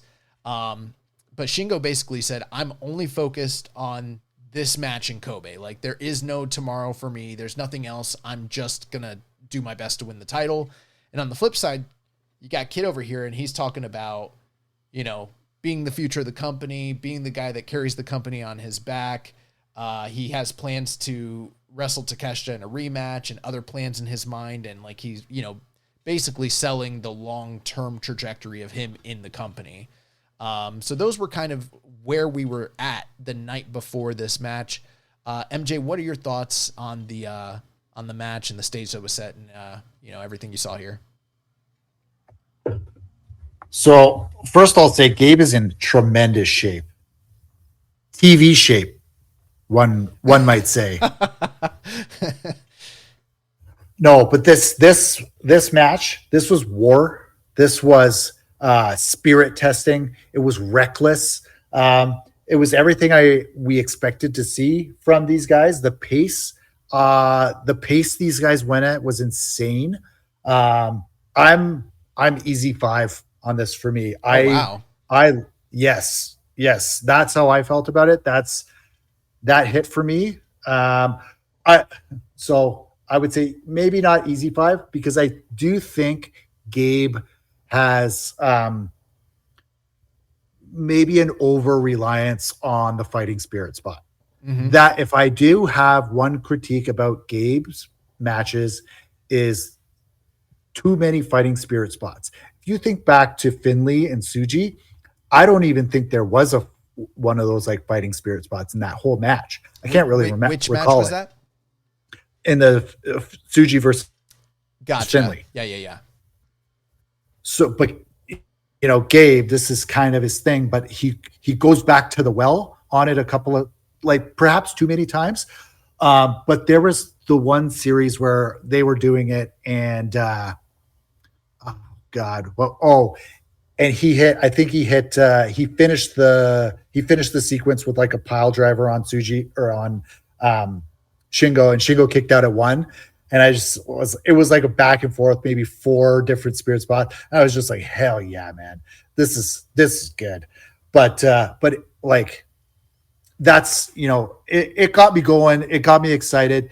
That was my initial reaction when I was writing my notes. I was easy 5. So that was my, I haven't had time to decompress and think about it. Now that I go back and think about it, there's like maybe a couple of things that I could pull out where, like, yeah, Gabe, too many spirit spots, man. Like, figure something else out. But I had like the audible, oh my God, on the table spot. Shingo actually said in a tweet that he smacked his head on the, there's like a bar that goes underneath the ring. Mm-hmm. I guess he landed on his butt, and then he didn't hit it on the post, but like under the ring, there was a bar that kind of goes across, and he smacked his head on that. That's where the time Yoshihashi was running to the ring and he tripped. That's where he hit his head and busted open. Yeah. So, but yeah, I love this. For me, this was match of the night. This, I didn't look away, didn't go down on my phone or anything like that. Yeah, with the KOB match being probably close second, and like Tsuji Finley right there with it. I love this match. It was vintage Shingo. Like, I think Shingo has kind of not given this type of effort in maybe a lot of his matches, particularly during the G1 where he's taking a bunch of L's. This one felt like I was like, oh, maybe he is going to beat him. This was crazy, man. This was really crazy. I love this. Yeah, the fact that Kid retained wasn't surprising to me. I did try to get a little cheeky with it last week and kind of predict a sort of creative direction to go between the conundrum of how do you book these two matches since they are so intrinsically tied with one another. But, as usual, I was wrong. I did notice the crowd here in Kobe, much larger of a pro Shingo crowd, but both guys were getting big reactions. But Shingo was getting the bigger reactions. Very, very hard hitting. They did a lot of ringside brawling on the outside. They had the chair exchange spot. Very strike heavy focused throughout the match. At one point, Gabe Kidd pulls out the double ringside tables, sets them up, and that's sort of like the old Kenny Omega trope where you set that up, you forget about it, and it's going to come back into play later. These guys were trading a lot of Saito suplexes on one another and popping ups, like you said, a lot of the fighting spirit stuff. This was only Kidd's second defense of the title since he's won the belt back in like July. Not entirely his fault because, you know, we did have the G1 and that usually prolongs people's ability to defend their titles. At one point, Kidd did hit a top rope Frankensteiner. And you know what? I think I messed up. I said that the delay was the previous match, but it was actually this match. It was this match. Yep. Yeah. Yeah. This would look bad. This one, that one looked kind of bad. Yeah. And then he goes for the Oni and it gets blocked. And then they work their way to the outside, and this is later in the match. And Shingo gives him the Made in Japan through the tables. And that is a huge spot. They break both of those Japanese tables. They do a 19 count for Kidd. Back of his head is lacerated. He's bleeding. And all throughout the match, one thing I really liked, Takagi had his right arm bandaged, and he was selling that throughout the whole match, even though it wasn't necessarily a focus of Gabe Kidd's as a target too much.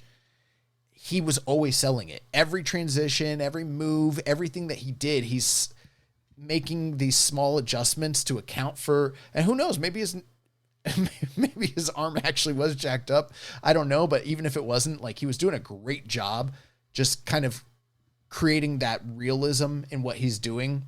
Both guys hit all of their big signature moves. But then once they're hitting these bombs, there's a lot of downselling between the bombs. And I personally didn't necessarily love that. I do appreciate when a double down is, you know, effective, but I felt like it brought the crowd down a bit and didn't hype them up to come back up for it the way it should. But a lot of the tail end of the match was Kidd avoiding the last of the dragon. And what was really epic about the close of the match is he's still loopy from the table shot and the back of his head getting split open, whether that was real or fake. And he's really selling the effects of that maneuver for the remainder of the match. 20 minutes in, we've got a high drama feeling. Strike exchanges mixed in with rope running spots and a bunch of counters. This is like the main event style house staple of like New Japan, and they're doing it to a T. But one thing I didn't love is like this guy, in the midst of them doing that, Shingo hits a poison Rana and Gabe just pops up and he just completely fucking no-sells it. And I'm like, bro, you got dropped on your head and you're supposed to be loopy. You've been like stumbling all over the place. Like, what the fuck? This is what I'm talking about when there's too much of a reliance on that. They should have let that one breathe, because that is it's a Naito move. Yeah. You don't see Shingo pull that off. That's a Naito big match move.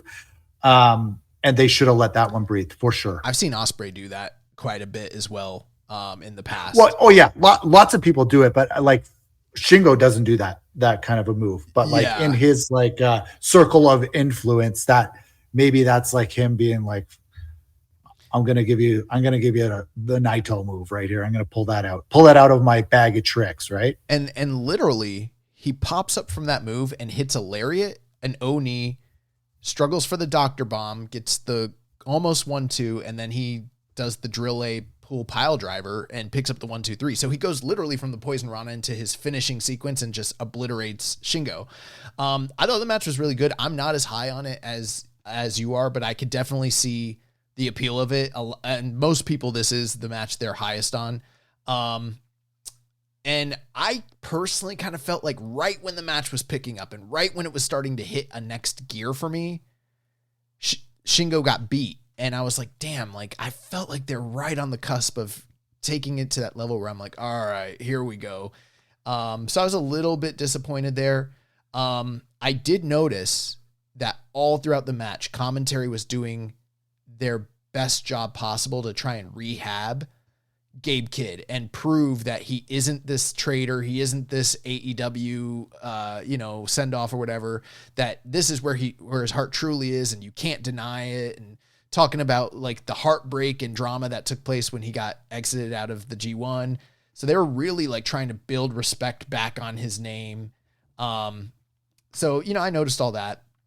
Here's my only thing. And this isn't really a criticism of what they did personally, because I think within the style of current day New Japan, they were perfectly fine. And a lot of people love it. But me, I have a little bit of that. Like, I still watch the 90s New Japan, and the strike exchanges are just so much more organic and less formulaic. And there's also like, I watch a lot of Memphis and like the types of strike exchanges in Memphis where it's like these guys are life and death. And sometimes for me, what I'm seeing out of not just from these two guys in particular, but also like the Never style in general, it's kind of inorganic. Like there isn't that room for the struggle and the fight. And and when it does happen in New Japan, I really am high on it, but I kind of miss guys. It's not so formulaic. And I've actually had this complaint about Shingo all year, going back to the Dome, where it's like a lot of his matches are plug and play. You know how it is a really good plug and play, but there's not a lot of room for anything beyond what you have seen a million times from him. And I also think that Gabe is over reliant on his particular like brand of laying matches out. And sometimes, and I think we saw a lot of that with the Ishii matches this year as well. Yeah, there's always been that the Ishii match or the Shingo match and stuff. And, but these guys have been around for 20 years. Right. Gabe's been around for like 4 or 5, and you've already caught his match structure, right? So that, perhaps that's, cause for concern, but perhaps it's just the guys he's been in the ring with. I think they're both so talented and so good, but I wish there was a little bit more variety and,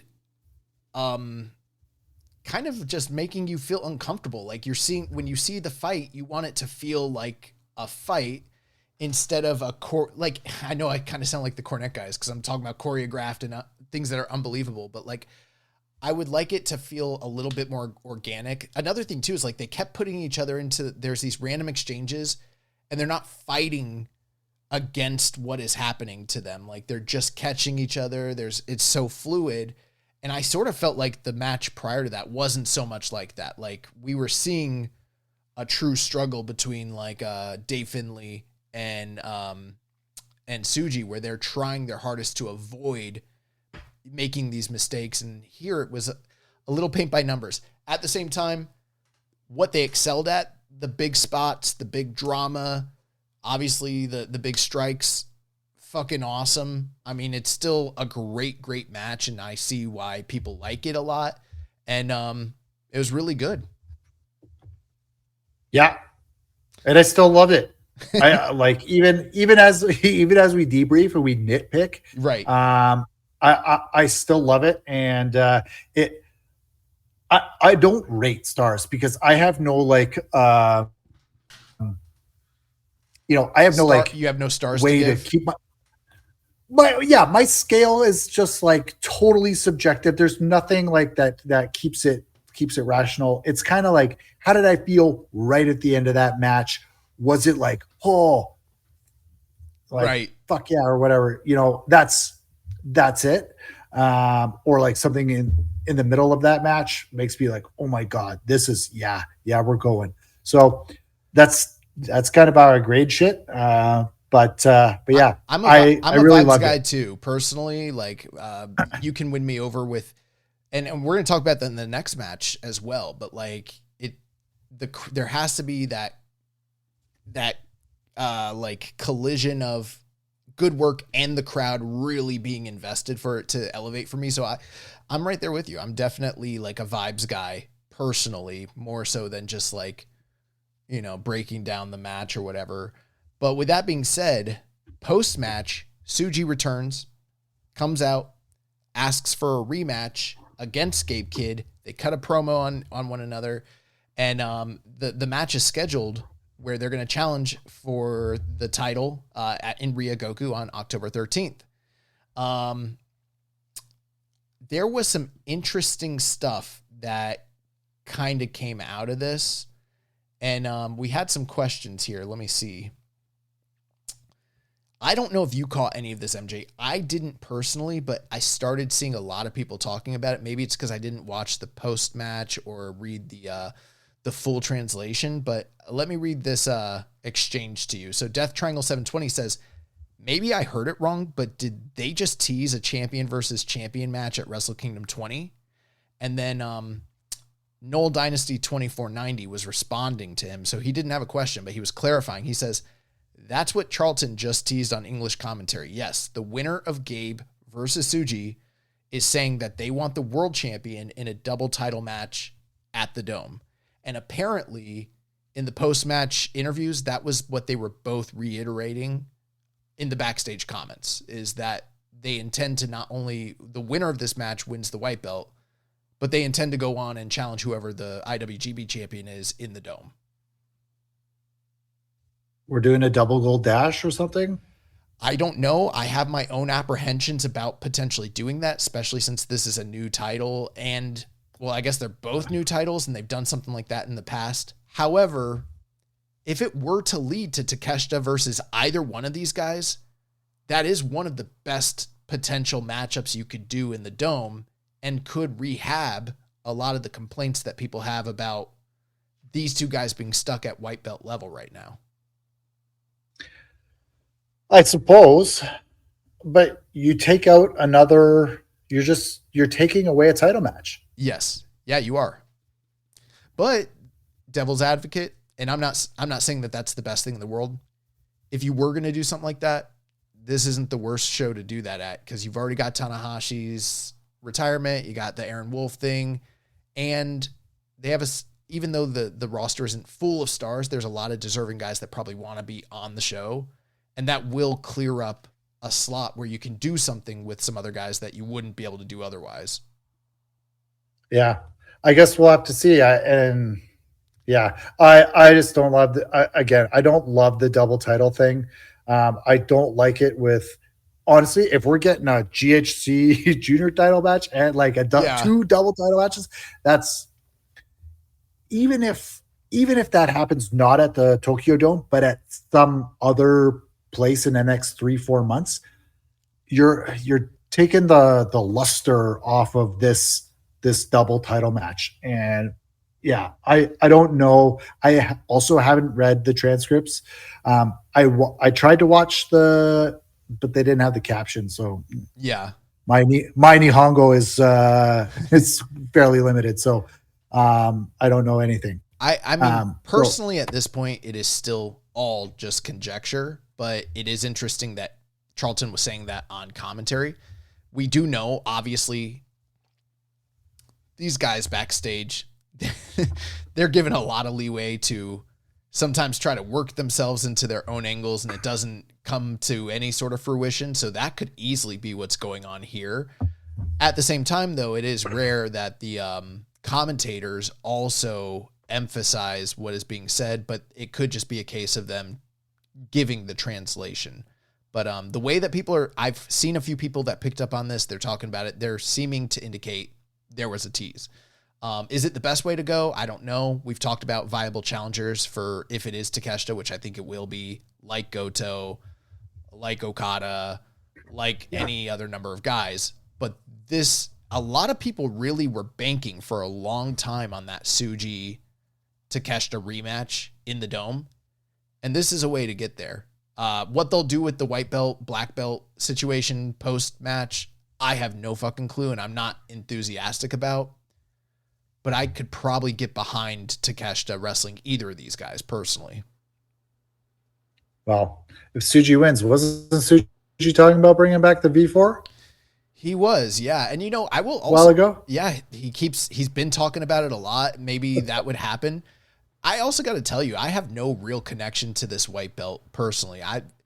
They haven't done a good job as of yet really marrying that to a top star that is a breakout guy that establishes it as a top belt. The closest thing you could point to is like Dave Finlay is the most closely associated guy, and he's very good, but it's never really felt to me like what the Intercontinental title felt like with Nakamura and with Naito. Yeah. And I've talked about this, I believe, on this show before. It's about the identity of the title.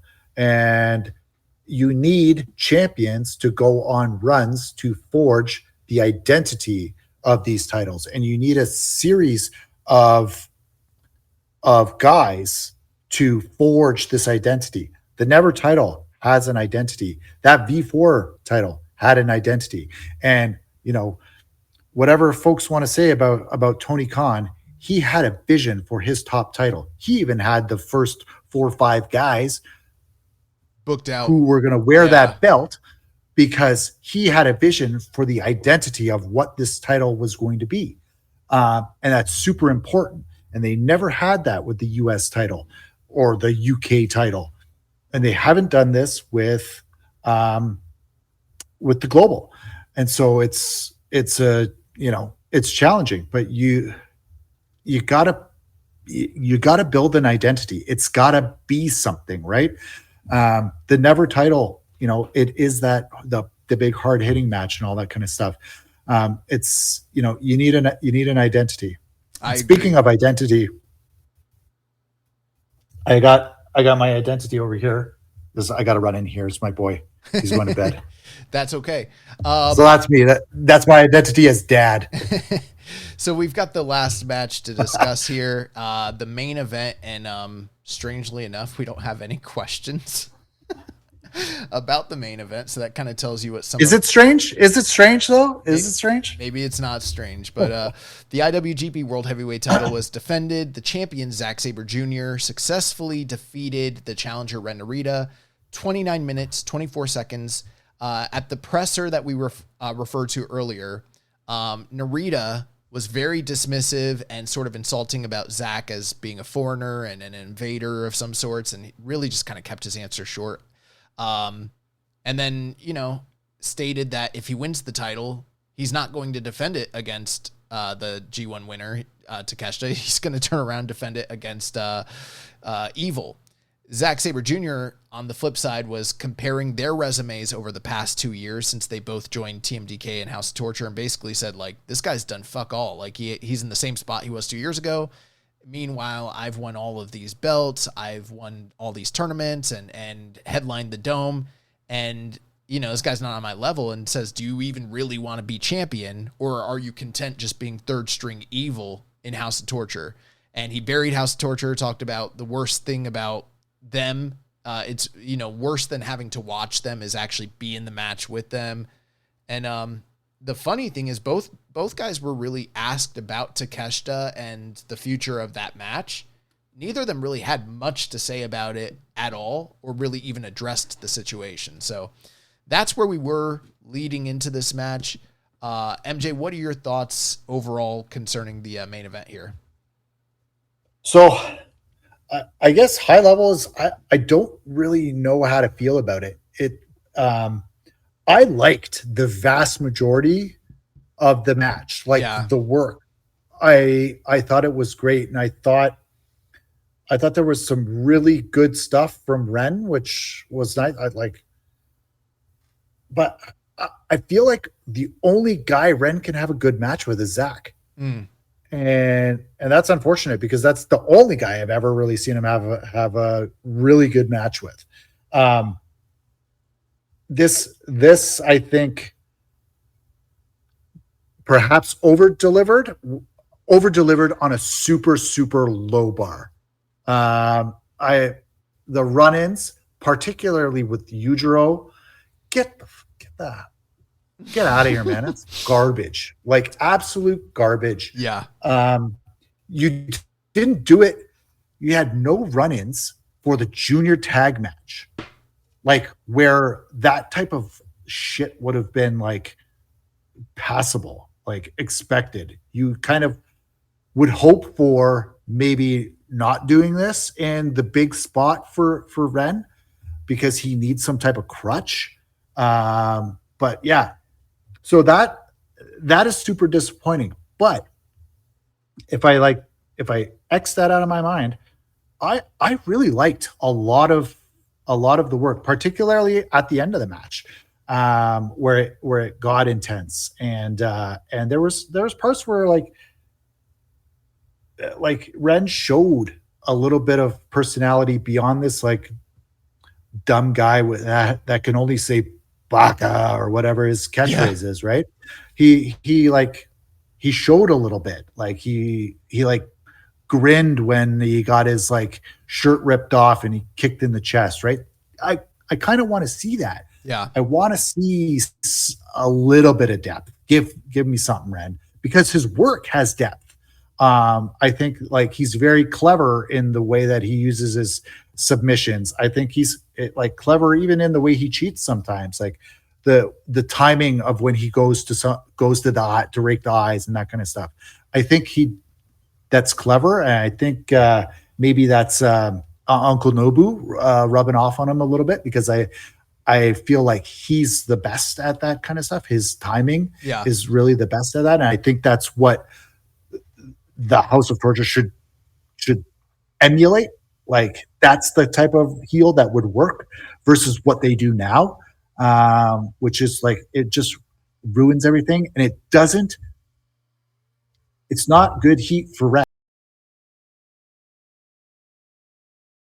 Kind of useless, where he shouldn't be that guy. He shouldn't be the useless heel. Evil should be that guy. He really needs all the run-in and stuff. And Ren should be like the super violent guy who could do it on his. Interesting thing about this match was the run-ins almost cost him, or did cost him. And the ref was out because of Yujiro and Sonata. Because that would be something. So I would love for it to be, but they've done times has this happened to House of Torture. So I'm like, oh yeah, I would love for it to be that. I like that speculation that you laid out where it's cheating within the same faction. I feel like with Suzuki-gun, we used to see that where they worked their matches and the way that they, worked their heat differently from one another at different points of their House of Torture. Early on, it's very mat grappling based, and we find out right away Narita can hang with Zack. Knee of Zack, the one that was attacked with the chair on the previous show. Early on, though, Zack was kind of out of the ring, and I was like, that's almost strange because he booted him real good. Zack usually loses the strike exchanges, but Zack made the mistake of moving the fight to the outside because that opened his knee to the attack, and we started getting using the ropes, he's using the outside barricades, he's using different tricks and kind of clever stuff to attack that knee. And I thought all that was really good work. And at that point, I'm always like, if someone's going to work a body, I'm going to be big on it.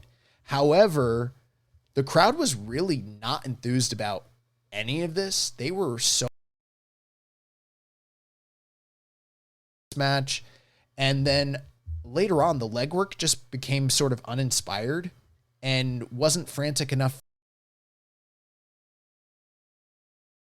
Like the control segment from Narita didn't need to be quite as long as it was, especially since it wasn't getting reaction. We did get a big point forward is Zack's on a bad wheel. He's trying to fight for a comeback with limited mobility, so he's trying to use like spirited and creative live when they do a double down spot and they're like trying to support Zach and get him back into the match. Shirt and does the PKs like you mentioned, and then there's a knee kick. This is one of the Zach, and it catches him into a guillotine choke, which I was like, oh, that's so fucking cool. And then so sick. Yep. Yeah, and he goes like Zach starts to get the upper hand, and oh yeah. So we also were seeing Narita staples as a young lion, and he kept breaking those out. And then he goes for the Hell's Guillotine, the knee drop from the top. I completely tied up in the middle of the ring. He's going to break his arm. Everything. I'm like, all right, that's a fantastic match. That should. And then we get the push-up bar to the knee, and then all these long knee bar sequences, and Sabre has to go to the ropes a few times. And, it's just like, it's so much convoluted bullshit that didn't need to be in the match. And then he's about to win the match, and then Sonata pulls out Red Shoes, and then Zach has to fight those guys and overcome the numbers. And Evil's matches, when it's done big enough and the crowd's into it, but it didn't connect. It didn't work. We saw. And then, the referee was out of the room right when, or Red Shoes is on the ground, and he's that double cross, that X factor. So that kind of cost him. And then they go into their finishing sequences, counters. I really like near falls, the suplexes, and the sub teases. And then Zach hits him with the Zach driver for the 1-2-3. Great work in this match. I thought that there was some really cool, inventive things and a good story. What they're actually doing, and then you combine, and then when they finally got the crowd, they killed it with all the outside interference, and I personally, this is just my opinion, I liked the good parts of this match better than the Shingo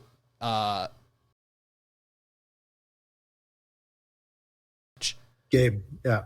But this was so convoluted and disjointed and wasn't what it could have been or should have been, that I see why most people are lower on it. And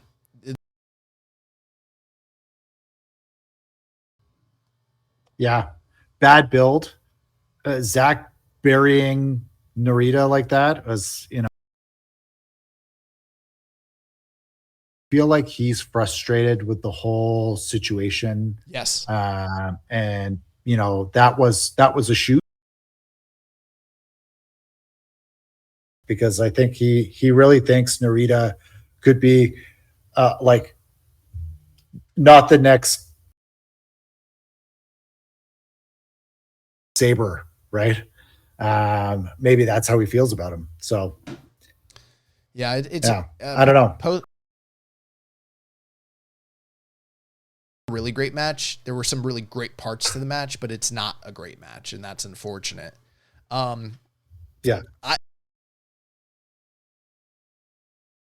During the match was incredible. I thought he did the best selling of anybody in the entire evening, and it was frustrating because the match. He calls out Takeshita post match, and then that's the end of the show. We had a couple questions about how we felt about. I really enjoyed Destruction. That means everything in New Japan is perfect forever now, right? Wrong. I did very much enjoy the show, virtually top to bottom. I enjoyed the show. And I don't know that I love the creative direction we're going into KOPW. baffling. Careford13 says, after this show, do you think the main event scene feels bland or directionless without Umino, Umura? They're not where they need to be right now, position-wise.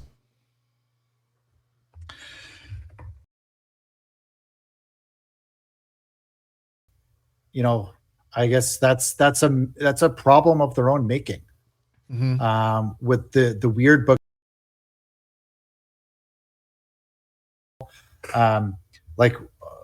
We saw this in the G1 where they gave Finley. That's not his character. He's the big bully guy who shouldn't be doing that type of a story. It doesn't. He is like the top heel bully guy. Just weird. They have the right stories, and I think that's the real challenge with this modern New Japan is like the stories could be. And so I think that's why a lot of these talents are underperforming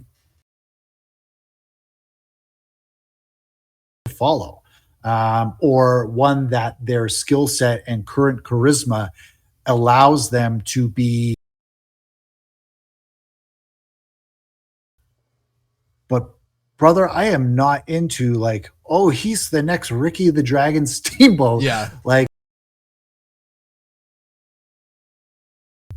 that's not what I want to see. Like, I love the arm drag, and I like you hearkening back to those types of moves. Steamboat, I want to see you be charismatic and carry a room, and his own way, right? So I think it's partly on these guys being a little bit off. Got the right stories for them to be successful in. I agree. The last question here, and do a good job of setting things into motion for Wrestle Kingdom. If not, do you feel that time is running out to move the pieces into place for a satisfying Dome show?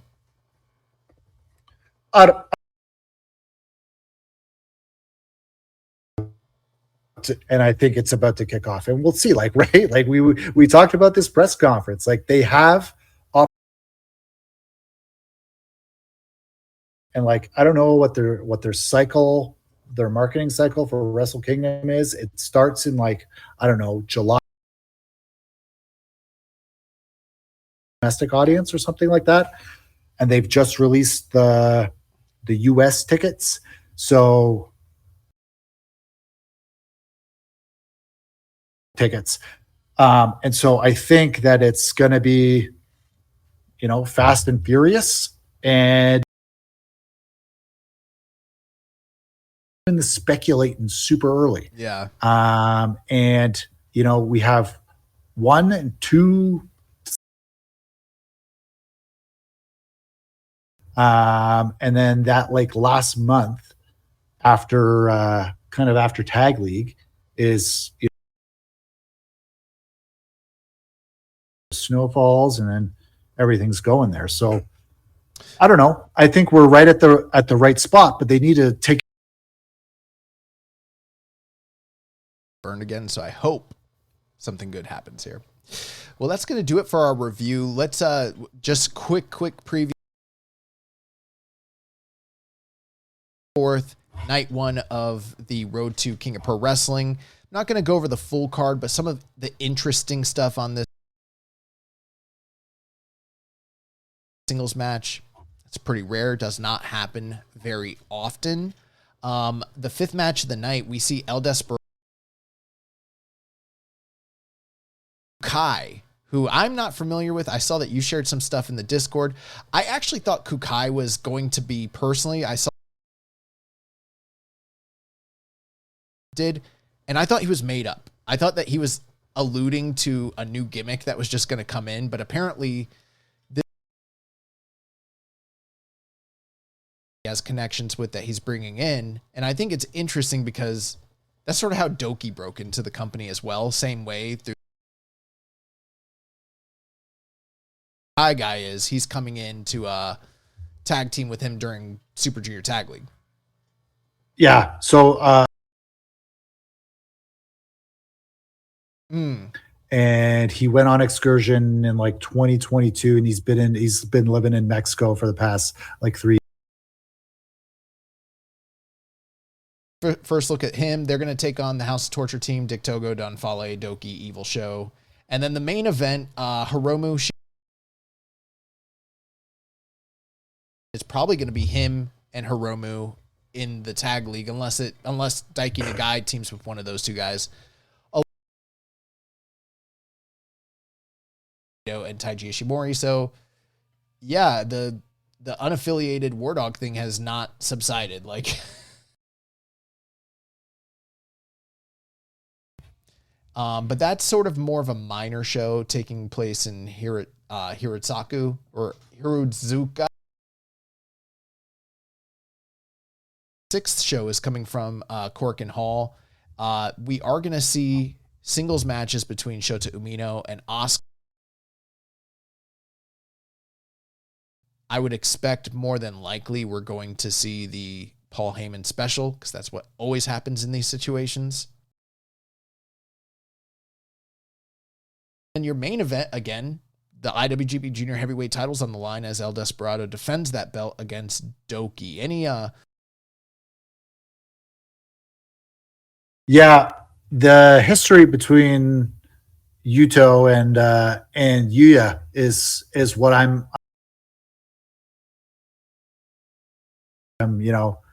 you're the one who fucked up my arm in my debut match. Yeah. So in his post match, after winning the titles, he was showing like his forearm is way smaller than the other one. He's got some like permanent. There's like some permanent. When Yuya it was just dislocated his elbow.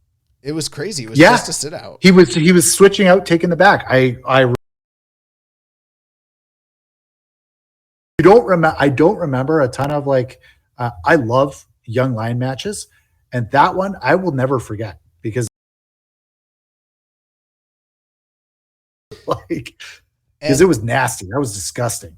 And any quick thoughts about Desperado Doki for the title?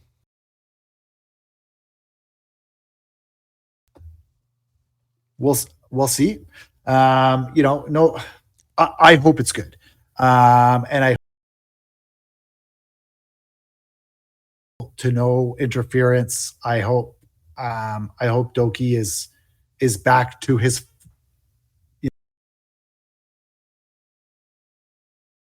They've had matches against one another. They've been good. I've never loved their matches the way I thought I should. Felt like the match that was happening in the Dome was cooking and on track to be that special moment. And then unfortunately, so we'll see. The main thing I'm looking for here, I don't think Doki's going to win, but I am interested to see if Doki is still Doki. Now, a show coming up from China, in between these two shows on October the 5th, NJPW Stardom Historic Cross I-66 Live House, and this has always been a tentpole event when it occurs for New Japan and Stardom. The show will make tape. I'm assuming it's going to be video on demand, but I'm not sure if it's going to be New Japan World or Stardom World or pay-per-view. Super appealing matches. What it looks like on paper, we've got the full card announced, but it looks like it's tag matches. There's going to be a lot of local Chinese independent. They're not wrestling against New Japan wrestlers. They're wrestling themselves. There is a future of Stardom. Taguchi will take on Wato. Zack Sabre Jr. will have a singles match against Kushida, which is main event is the Cosmic Angels versus Hate in a 6-man tag team match. So there won't be any crossover that's actually taking place in the past. And we don't even know when we'll be able to watch it or if it will even be worth watching, because it feels like one of those happen for whatever reason. Yeah, which is a shame. Yeah. But let's jump into the news here. So arrived at the Destruction Eve presser and announced his return to the company, and he will be in action at King of Pro Wrestling. Care for W. Do you think that changes the idea of Konosuke Takeshita winning the world title? Since it shows that neither of the young stars are positioned to be in a big spot at Wrestle Kingdom. And if Takeshita's main event Wrestle Kingdom, if he is Mora, then that says a lot. So going with Goto seems like the correct move. If that's not the idea, then I see Goto challenging. What he's saying there, I believe what he's saying is, could Zack retain so that him and Goto have the big return match in the Dome? And, then Takeshita has, that the match for the. Who really knows what this? I think Goto Takeshita could also be a viable match personally, just based on the year Goto had. Totally.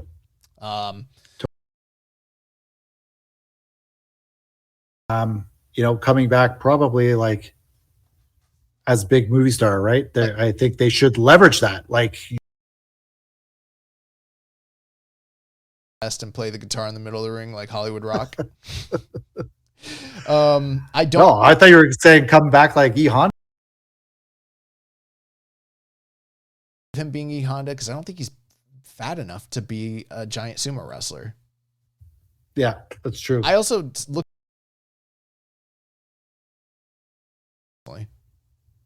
No, it's not going to be the Van Damme version, which is 100% elite. He's like my favorite action hero by a mile. I also do not see Goto challenging Tanahashi, since that makes sense. We got the full KOPW card. It was announced. We're not going to do a preview here, but I'll read off the Ishimori and Clark Connors. Drilla Maloney versus Sonata singles action. Yo Yoshihashi and Hiroki Goto taking on. Getting into the business side of that card, we've got the TV title on the line, El Phantasmo versus Hiroshi Tanahashi. Title just for shits and giggles. Like, the never open weight title is on the line. Oleg Boltin defending against Evil. The IWGP heavyweight tag team titles will be defended. Knockout Brothers versus Uemura and Umino. The semi-main event, the global title will be defended as Gabe Kidd defends against Yota Tsuji. And then your main event, the IWGP world title, Zack Sabre Jr. defends against Konosuke Takeshita. Solid looking card. We're going to preview this later. Anything you want to say about the card so far, MJ? Yeah. Top end looks awesome. Awesome. October 1st, these tickets go on sale worldwide for Wrestle Kingdom 20 in the Tokyo Dome. This is the pre-sale presser that we've talked about. Keep your eyes on that because there might be news coming out of it. Last bit of news here. So MLW has had some Opera Cup matches. Satoshi Kojima defeated Bobby Fish by pinfall. This aired on August 9th. Austin Aries defeated Kushida by pinfall. That aired on September 27th. On the same card, Kojima defeated Mr. Thomas. So Kojima is the one New Japan representative. He's going on. He'll be facing Bishop Dyer, what was his name in WWE? I can't even remember his name. Corbin Happy Corbin. He was the lone wolf. Yeah, the lone wolf. So The lone wolf. that will be a match in the second Baron round. Corbin. Other last bit of news, 927, Saya Kamatani dethroned Azumi to become the 6th NJPW Strong Women's Champion in Cork and Hall. She was the World of Stardom champion, so she's now a double champion. The video of demand in English of this will be available on Stardom World, or for a limited time, you can jump on YouTube and watch that free in Japanese. It's got incredible reviews, so I definitely want to check that out. Yep. Beautiful Belt asked, is Strong just done? I feel like nothing has happened with the brand or belts most of the year. I just found out Azumi isn't Strong Women's Champion anymore today. Yes. Yeah, it's pretty much done. That's what we've heard. So, and then the last bit of news, there was a little bit of scuttlebutt. This probably doesn't mean anything, but there were interviews with both AJ Styles and Finn Balor talking openly about wanting to face Tanahashi before his retirement, which is obviously less than 100 days away. And WWE is going to be running Sumo Hall October 16th and 17th, and they've announced that Nakamura will be returning to action for the first time in a while on those shows. So I don't know if that will actually mean anything, but maybe keep your ears peeled. You just never know.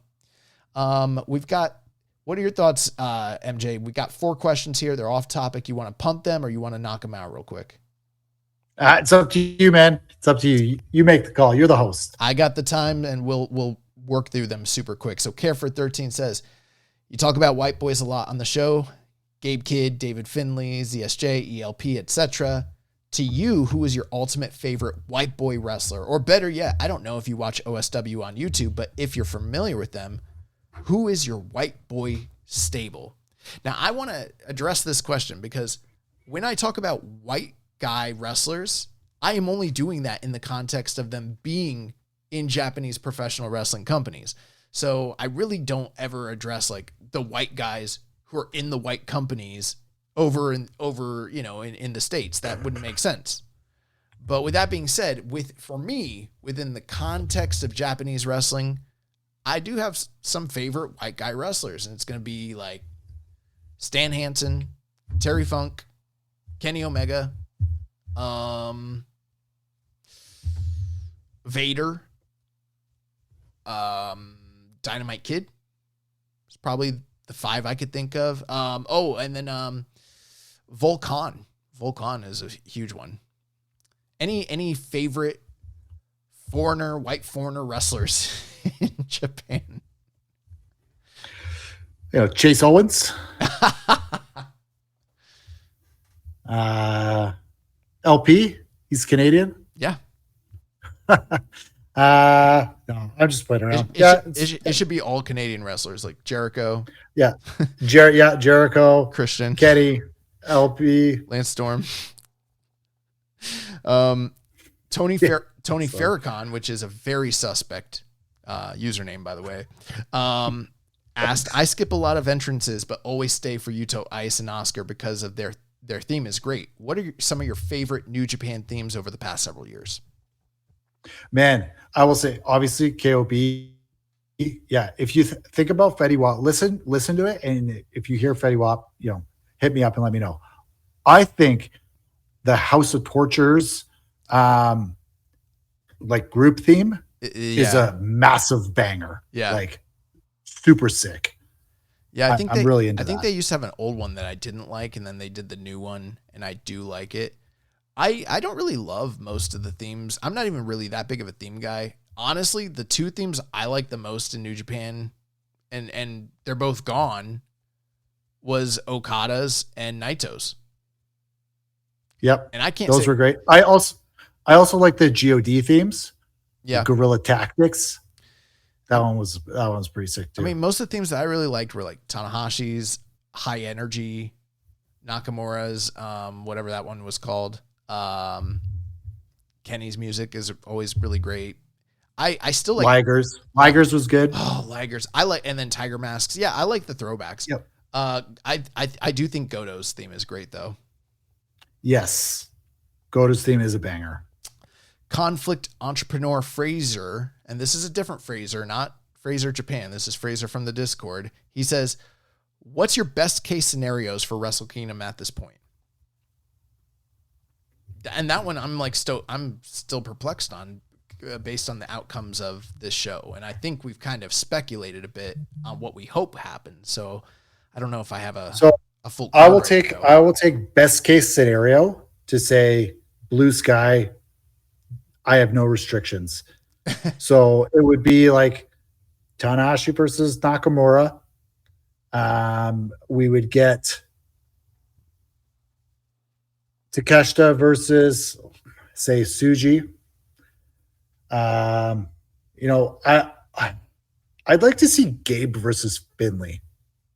That's a match that I think I would be interested in if they could somehow manufacture some type of rivalry over the global title. That's something that I could be super into. Tag match. I would like to see KOB and Ishii and Taichi.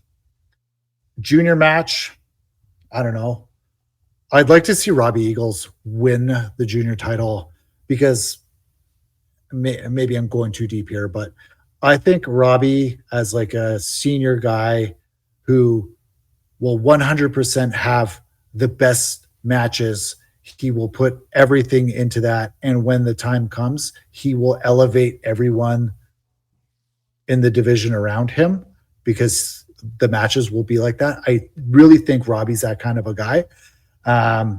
So I'd love to see like Robbie and maybe Robbie and Desperado or something like that. I want to see Robbie with that title. So best case scenario for me, probably. I like your scenarios. I don't have too much to say against any of that. The only thing that you didn't address, and I'll just add it myself, I think where they probably should go with this is Aaron Wolf versus ZSJ. They've teased it a little bit. It's probably the way to go. They might have better options that I'm not thinking of, but I feel like if you have him come in and maybe perhaps beat Zach in his first night, that would set up massive business between the two of them down the line and might be a good story direction. So that's where I think that's my opinion. Last question here. High Fly Flow Shioka, and this is more for you, MJ. He says, since hockey season starts soon, who does Matt have winning the Atlantic, Metro, Central, and Pacific this season? Preseason Cup predictions. And which new players would you ice as your starting lineup? And then he was like, you can try, Josh, but I don't know what the fuck he's talking about. So Zach and I talk a little bit on like Instagram and stuff. So I'm not like we talk about hockey. He also hooked me up with someone at his work for my master's for my thesis for an interview for someone at his work. So appreciate that, Zach. Shout out to you. But yeah, so I really only follow like the Calgary Flames and the Toronto Maple Leafs. So like I'm gonna go through these divisions like the Atlantic. I think Florida's got a bunch of injuries. So, I like Tampa Bay. I like Toronto. I think Ottawa could be sneaky in there. Who else? What's next? Let's see. The Metro. Who do we got here? Washington, Carolina. Dude, I didn't even know the divisions had these names. I thought it was just like footballers, like the East, the West, the North, stuff like that. So there's an Eastern Conference, and the Eastern Conference has the Atlantic and the Metro, and the Western Conference has the Central and Pacific. That's crazy. I did not know this. So yeah. Yeah. So, man, the Metro was pretty tight last year. So like anyone like I'll just go with Carolina. Like, I don't really know. I don't watch any of those guys anyway. I like Winnipeg. Winnipeg in the Central. And Pacific. I'm not giving it to them because I'm a Flames fan. So I won't mention that. I'm not mentioning the team up north. So let's go with I'll go with Vegas. Vegas taking the Pacific. Okay, well, let me ask you this last part because I don't know what he's talking about. He says, which New Japan players would you ice as your starting lineup? What does that even mean? Yeah, so who would you have in what position? So there's like there's 5 guys on the ice. You got 2 wingers and a centerman and 2 defensemen, a right and a left, and then you got a goalie. So no, I'm not doing this. Typically, yeah. So typically, you want your goalie to be big.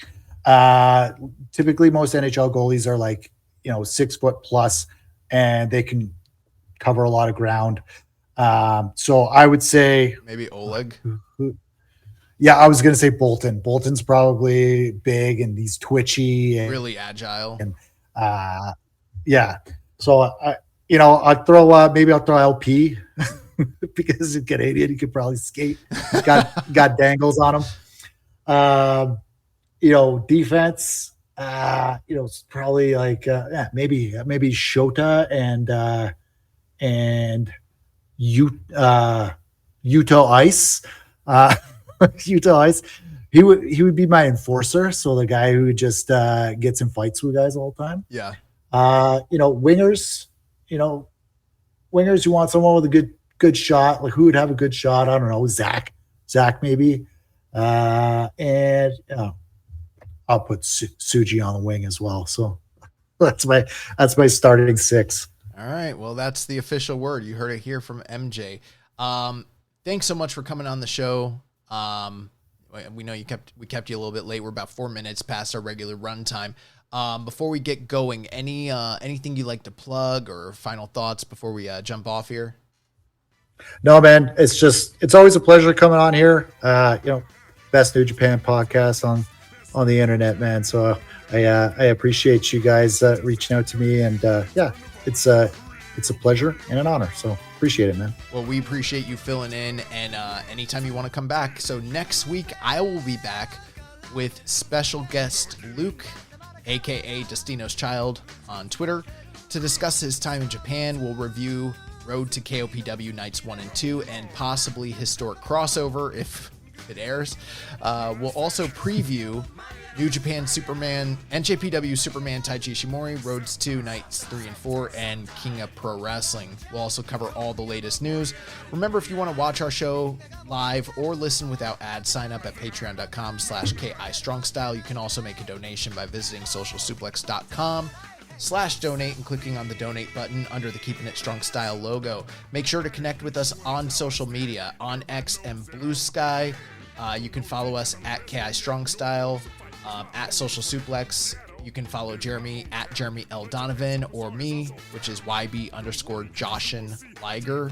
On Facebook, follow us at facebook.com/social suplex and the Wrestling Squared Circle Facebook group. On Reddit, I am Keeping It Strong Style. Jeremy is the pro black guy. On YouTube, we're Social Suplex. Join our Social Suplex Discord server to interact with us and other wrestling fans, and you can email the host of the show, Jeremy at socialsuplex.com.